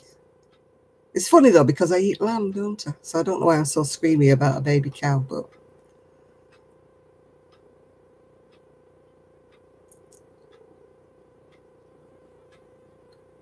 yeah. I mean, up here they do hunt, still do some hunting. Yeah, a lot of the deer belongs to the queen. You're not supposed to. It's like the swans. You're not supposed to kill a swan.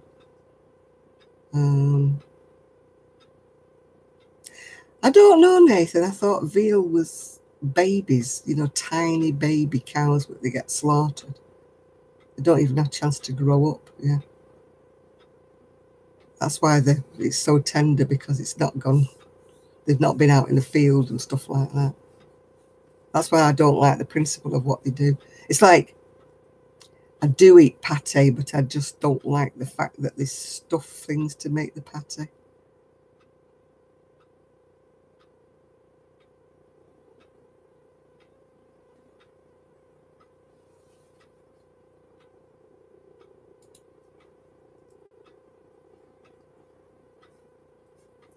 Yeah.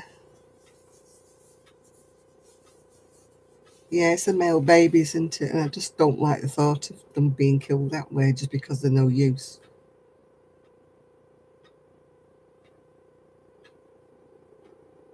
No, I don't.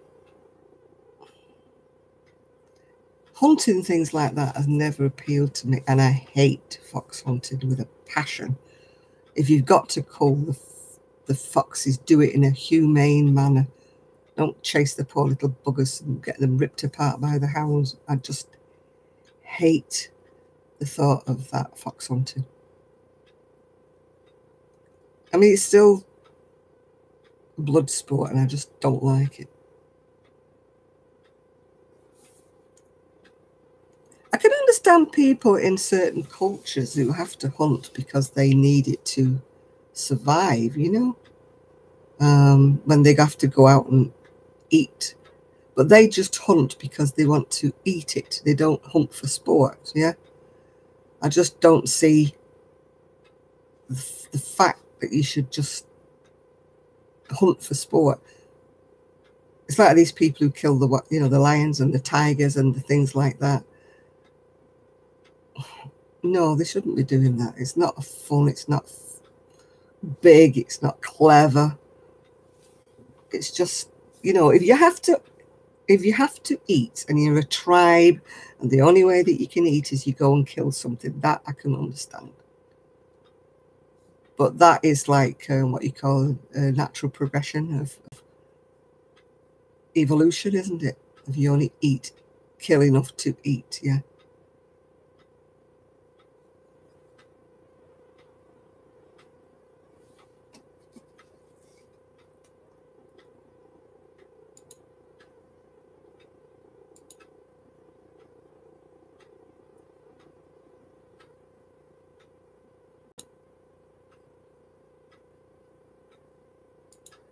Oh, they're all coming out of the woodwork.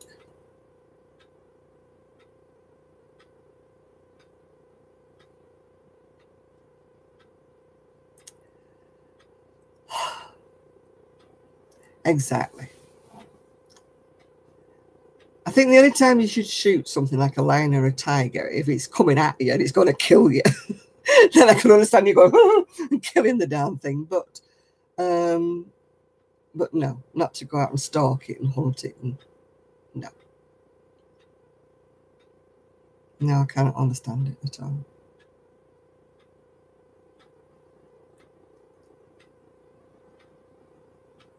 No, I don't understand roadkill either.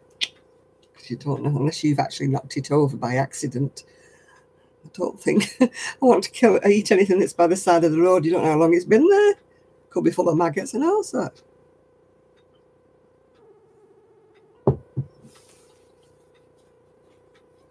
Yeah, I mean, if you run over a deer here in England, you have to report it because, like I say, you're not allowed to just put it in your boot and run off with it.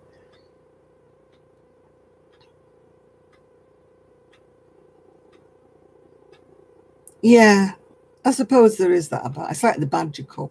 I don't like the way they chase and kill the badgers. They keep blaming them for giving the cattle tuberculosis, but it's not really been a proven fact. It's the badgers that are doing it. I mean, catch them, inoculate them, do whatever. To stop the TB, by all means do that. But I don't see why you should just kill every badger in sight because, some of them may carry TB.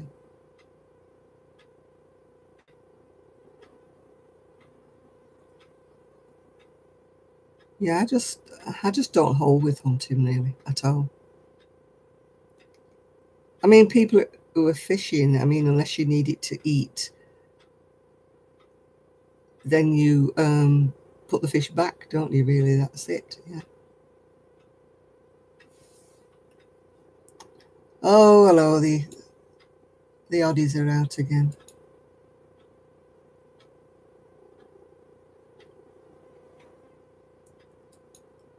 Being trolled again.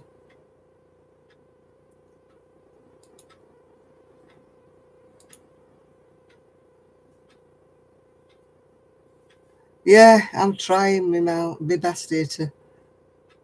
They're coming quicker than I can get them. Oh, God, fed up with all this lot here. Whistle, whistle. They were moving quicker than I could hide them.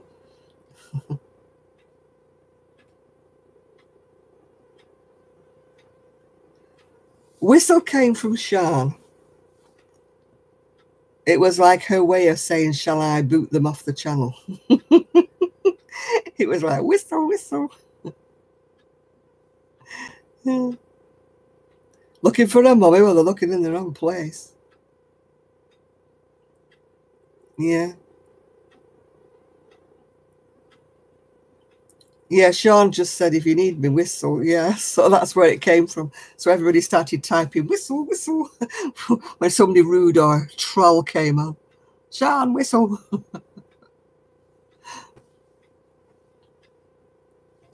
Oh, God, they get on my nerves, this lot. Oh.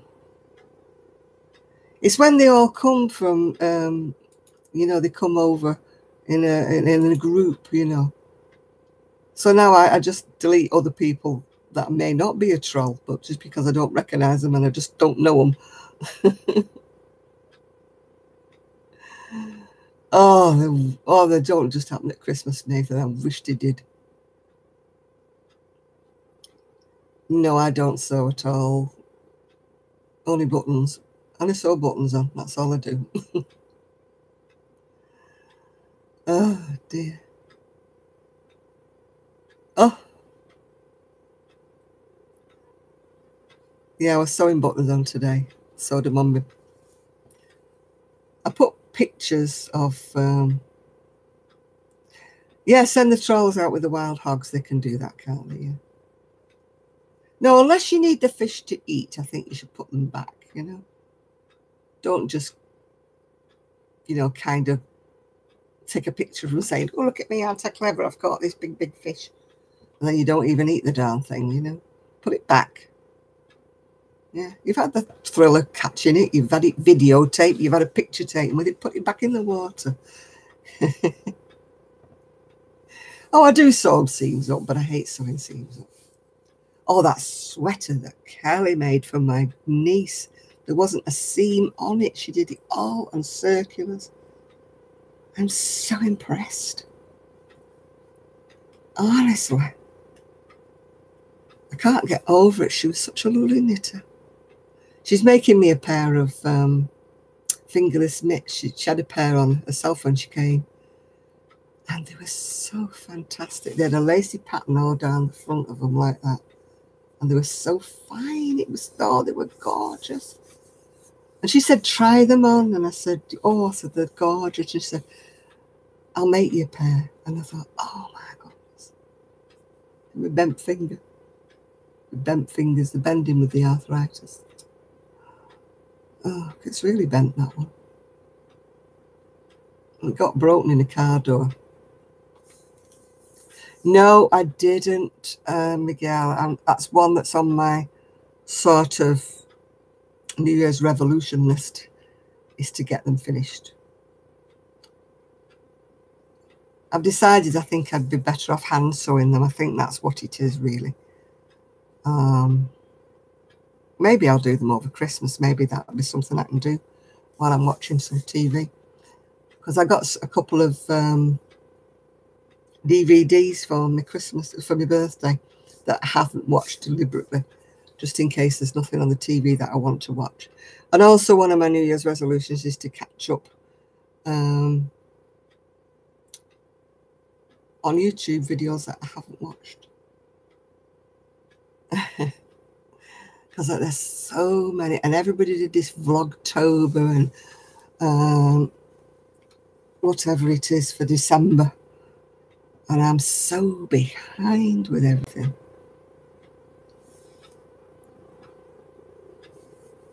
Yes, he is a Miguel. I mean, for ages I was talking to you and I thought you were a woman. Who knows? I don't know why. And then I was like, oh, I got a message saying, it's me, who knows? And oh, Miguel. Not that it bothers me you're a guy. It's just that I just wasn't expecting it, if you know what I mean. Yeah, I'm so behind it with everybody, Nathan. I just want to just take my time and watch everybody's. I like to watch them from start to finish, starting at number 1 and going all the way through. So if I've got time on my hands, then I would just,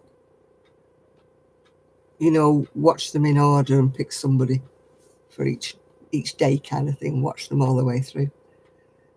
Oh, hi, Sister Forever.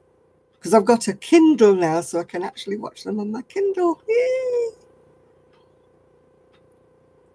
So I don't have to sit on my computer chair, which gives me a sore BTM if I sit on it too long. See what I do for you people, sitting on my computer chair, even though it's uncomfy. So I can sit and watch it in the front room. I won't say in bed because I don't like watching things in bed. I'd rather go to sleep. Am I 30 years old? Are you joking? No, love, no. Try doubling it and adding a bit. No. What's a gator guard? What's that? Oh, hi, Magali. That's one thing that I wouldn't have trouble shooting, would be an alligator. Or a crocodile, if that came anywhere near me. That's one thing I would just be scared of. Oh, thank you. Wish we were 30 with what we know now, yeah. What is a gator guard? I'm talking about you. I wasn't, was I? Oh, you look 30. No, you don't, because you're not even 30, Nathan. So just behave.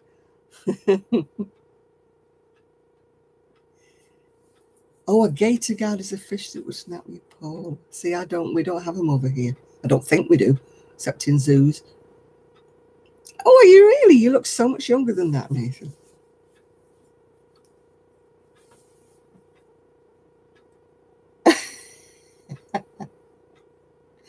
No, that is one animal that I would happily like to never see any ever.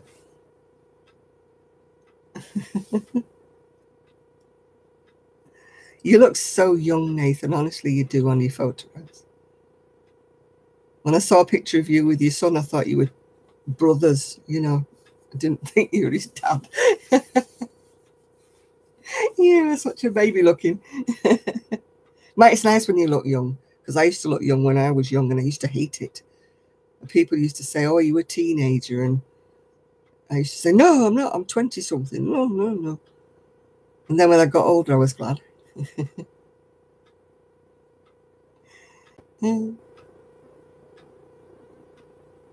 Oh, the filters you use, is it? Baby, you are a baby face, yeah? You're only 12.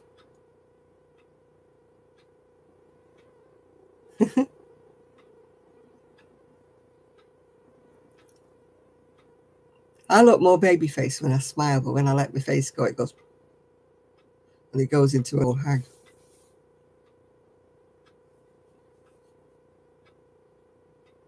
How do you send a pic? Are you not on Facebook, Shad? You're not, are you?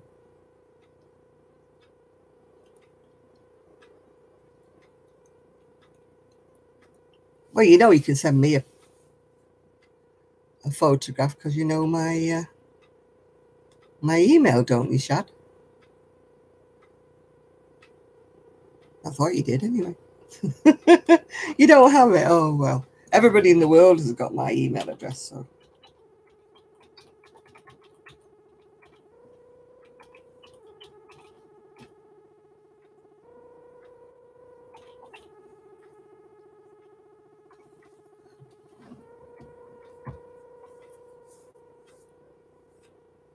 Ah, that's why I only look 30.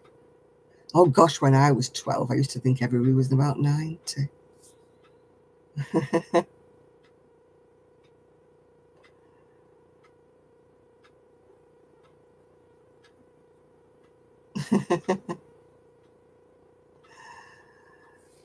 Oh, greetings from Germany to you.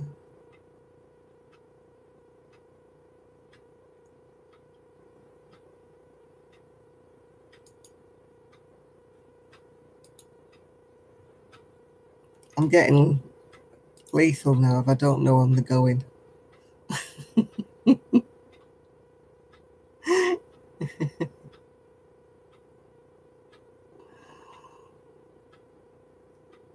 Oh gosh. What was I doing when I was 32? I was the mother of a 10-year-old? 9-year-old? 10-year-old, I think, when I was 32. I was working in the wool shop, trying to keep my marriage together, which was a waste of time.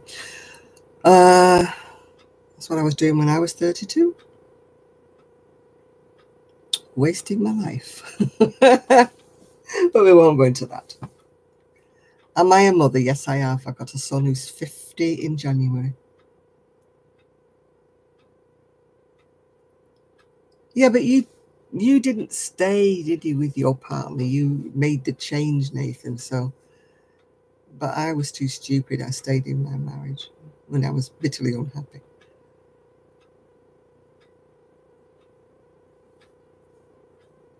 Yeah. I should have made a change much, much younger.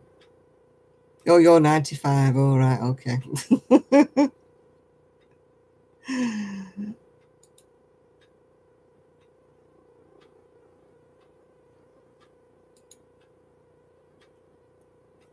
He stayed 6.5 years. I stayed 24 years, I think. 23 or 24 years. See, I was a martyr. I was a martyr. I stayed because of my son. Oh, thank you. Apple cheeks. Called fat ones, yeah.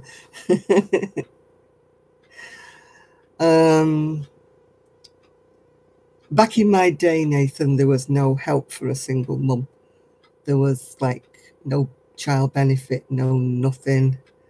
You didn't get a council house, you didn't get anything. Because we owned our own house, if you know, or we're buying our own house, it was like I was kind of like making myself homeless. I asked my mum and dad, could I go home? Yeah, they are crocheted, you're right, there we go. I asked my mum and dad, could I go back home? And my mum and dad said, no, you're married now. You made your bed, you got to lie on it, blah, blah, blah. So I stayed very unhappy for many, many years until I decided it had to end. So, but that's the only one thing I would change about my life, yeah. I wouldn't change my son because I got my lovely son.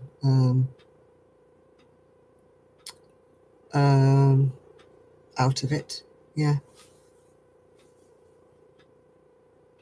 So that's one thing I wouldn't change about my marriage, yeah. Oh, sorry you lost your wife, yeah, and your lover as well, blimey. Yeah, but there was no help for a single mum. It was so difficult to leave your partner if your mother and father wouldn't have you back again. And no, you didn't get a divorce back then. Ian was 20. 20, maybe 22 when we split up. Once he'd started working and I knew that he was self-sufficient, if you know what I mean. And I didn't have to pay for everything like at college and stuff like that, because I couldn't have done that on my own. That's when I decided that he had to go. Yeah. Oh God, I wished I'd have divorced much, much earlier. Oh, try being a single mum in 1968, love. It was unheard of. You would have never got married. Nobody would have touched you. It was, oh, you brought shame on your family. I got married because of my mum. My mum, I won't say my mother was the one with the shotgun, you know, that made me get married. I didn't want to marry him. I'd found out kind of a bit more about what he was actually like before I was just due to get married. And I'd actually met my ex-fiance again, and I was seeing him. But luckily, I didn't go back with my ex-fiance because I didn't know I was pregnant for 3 months. So if I'd have gone back with my ex-fiance, then it wouldn't have worked because I would have been carrying another man's child, wouldn't I? So, but that's one of my regrets of my life that I.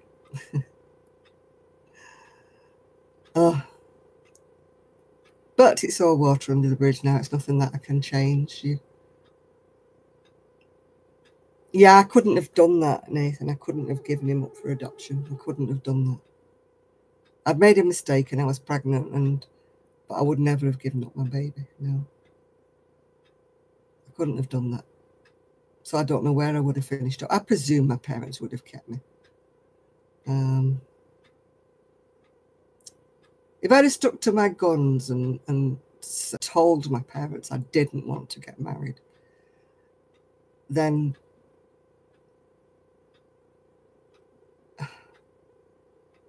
I just was stupid. I just thought that once he was married, he would change into this wonderful husband and father and everything, you know.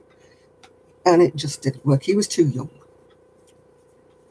He didn't want to be a father. He didn't want to be tied down. He didn't want that kind of lifestyle. He just wanted to be single. We just were too young and it was just wrong. Yeah, my mum was telling me all about I was letting the family down and she'd never hold her head up high and all this jazz. And she sort of blackmailed you, you know what I mean. But you took a lot of think about what your parents said back in the day. I was very young. I was very naive and I didn't want to upset my family, so I did what I thought was right. He was the same. He did what he thought was right. He'd got me pregnant and he did what was the right thing, was marry me. And so we both got married for the wrong reasons, really. So it's no wonder it was doomed to failure. Yeah, I never forgave my mum really for not letting me come back home again. That's the one thing that I'll always hold against her, and that's. Ariane was about 2, I think, or maybe 3, when I wanted to leave and go back to live with my mum and dad, and my mum said no. That's one thing that I really will not forgive her for. I mean, she said a long time after that, I didn't realise how bad it was for you. And I thought, well, I told you. She said, I just thought it was you giving up too soon on your marriage and you weren't trying hard enough and all this jazz.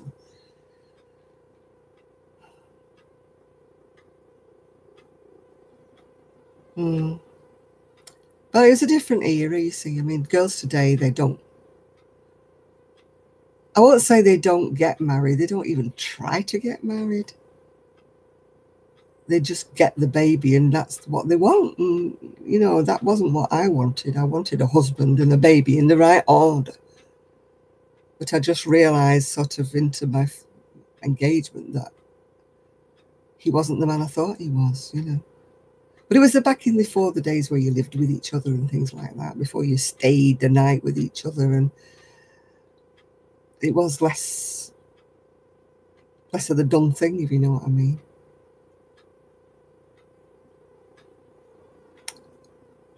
Well, hello, twins and me. Oh, God, they're off again. We're off again. I thought we'd done well.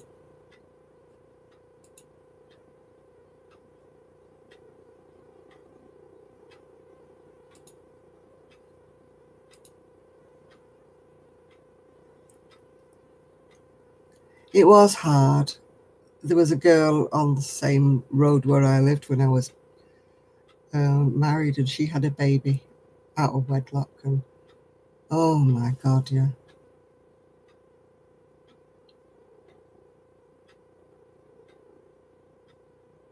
Yeah, you should share your life with. I just wish. I mean, maybe I would have stood a chance if I'd have married my husband and we hadn't have had a family right away. You know, if we'd have had a chance to have a few years together, we'd have either made or broke it before we ever got a child involved, you know. That's one thing I do regret. Is I don't regret my baby, don't get me wrong, I do not regret it one bit. He said to me one time, oh my God, you know, do you mean I'm the reason why you got married? And, you know, am I the reason why it's all gone wrong? And I thought, oh God, did I convey that to him? I really didn't mean to, you know. Didn't want to put a guilt trip on my son. Because he was always wanted, you know, by me anyway. And, you know, from the minute I was shocked when I found out I was expecting him, because he wasn't planned and he wasn't whatever, you know, I was really shocked to find that, you know, I mean, but if I'd have not been with his father, my son would have been a different person, wouldn't he? He wouldn't have been my son. He would have been a different father, a different thing. And I had so many difficulties carrying my baby that maybe I wouldn't have had a child at all. So you've got to think about that things. As you say, things are here for a reason. Maybe I was meant to get pregnant at that time because it was my only chance of getting a baby. Maybe that's why it happened. As you say, God has plans for you. They always say it's karma, isn't it? And your life's got a plan. You just don't know why at the time. So maybe that's why I accidentally got pregnant, was because it was my one and only chance to have a child, yeah. So you don't know, do you? You don't know. There's a lot of things you don't know in life, yeah. Yeah. Oh, thank you, Shad. Yeah. But life goes on.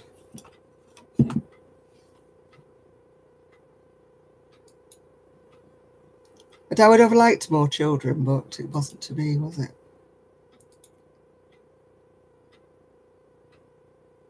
Oh, gosh. They're coming out the woodwork again. Stop it. It's getting to the time when I want to go,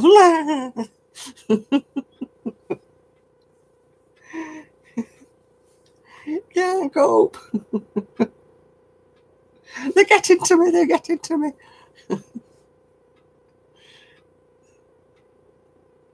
Yeah. At least you have good contact with your sons, Nathan, even though you've parted company from their mum, you know. Yeah, I'm enjoying my life, Shaddocks. I am really enjoying myself. I'm happily single. Have no regrets about not getting married again. I just, yeah, things could have turned out much worse. Yeah, much, much worse. I've got a lovely son, although he wouldn't say I think about him that way, but I do. We've had our ups and downs like all mums and sons do. We've had our, you know, fights and arguments, not talking to each other. We've had all of that stuff, but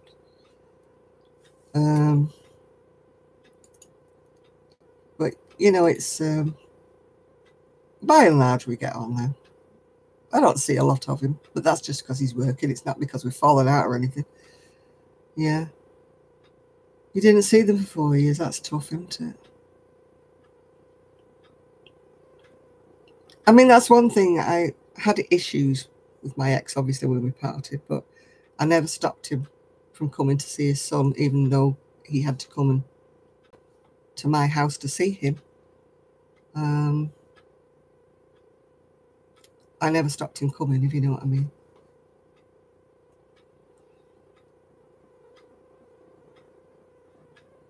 Yeah. Oh, that's bad. I'm glad you're in touch with them now, anyway. Oh, hi, Shirley. How are you doing? Happy holiday season.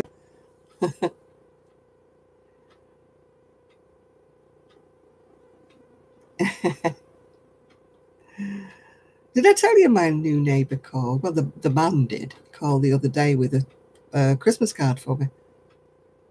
And he said to me, if ever you're on your own, if ever you need something, he said, I want you to knock on the door. We're always here for you. And I thought, oh, how sweet. Yeah. That's so sweet.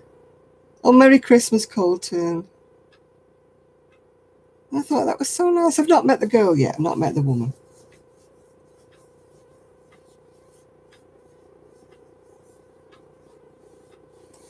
Yeah. I mean, he was still my son's father, even though, I mean, he never touched me. He never hurt me in any way. Words were one thing, but physically, no, he never touched me. And so as far as, yeah, they've moved in, Nathan, yeah. Oh, thank you, Colton. And so I wasn't about to, stop him from seeing his dad, It was a little bit fraught, when, he came to see him at the beginning. I kind of wanted to go into the kitchen and stay out of the way while they were talking. Yeah, I've got the whistle out, Patricia, don't you worry. But they're coming quicker than I can click my spanner. Yeah, so, yeah. Oh, I don't know what they're on. I mean, they should be in bed by now. They're probably all kids, aren't they? I did put my Christmas tree up finally. It's only about yay big, but it's up. It's a teeny little thing. But my lights, the plug on the lights had broken. So it was split and I didn't want to. There's no light and there's no switch on the light. So you have to keep taking it in and out of the plug and I didn't fancy doing that because I thought I might get electrocuted. So I just put one set of lights on. They're like little light up Christmas trees. So it looks a bit pathetic, really. But it'll have to do. I'm not buying any more. Yeah, it's a little Christmas tree. It's only about 18 inches tall. You don't see the trolls. I must be getting them all then. I think these are all from the Eastern European. Do you not see what they write, Shad? They write some horrible stuff sometimes. Sometimes it's not too bad, Yeah, it only got put up today, though. I was reluctant to put it up. No. You're lucky then. If you don't see them. They say some very horrible, rude things.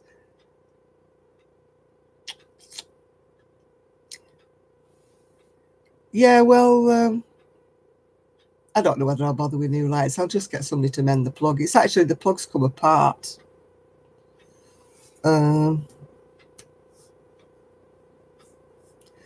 Yeah, Sue found it for me. It was behind the curtains in the craft room. Oh, God, Peppa Pig is watching you. What stuff is that?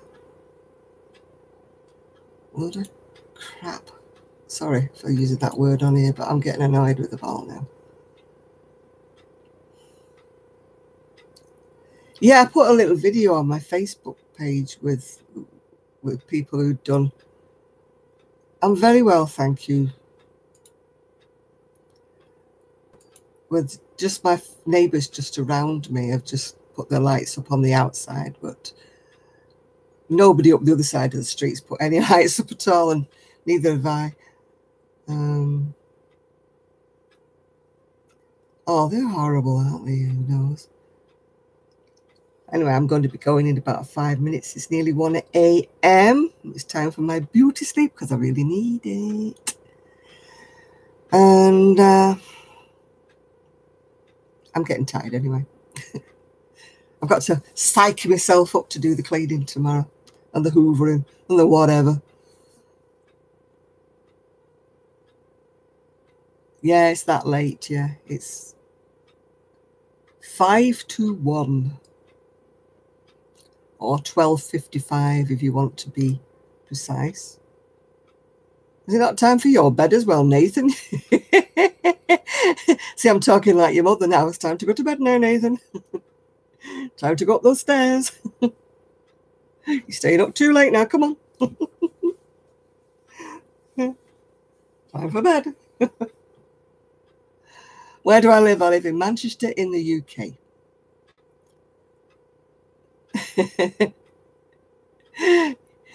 Yeah, your mother would be telling you that. You'll never figure it out while you are watching this. As soon as I go, you'll figure out your square. Are you going to let Nibbler out, are you? Oh, thank you, Shad. Yeah. Merry Christmas to you, love, as well. I'll be here next week, so I'll be here in between. Yeah, it'll be the 29th I'll be here, yeah.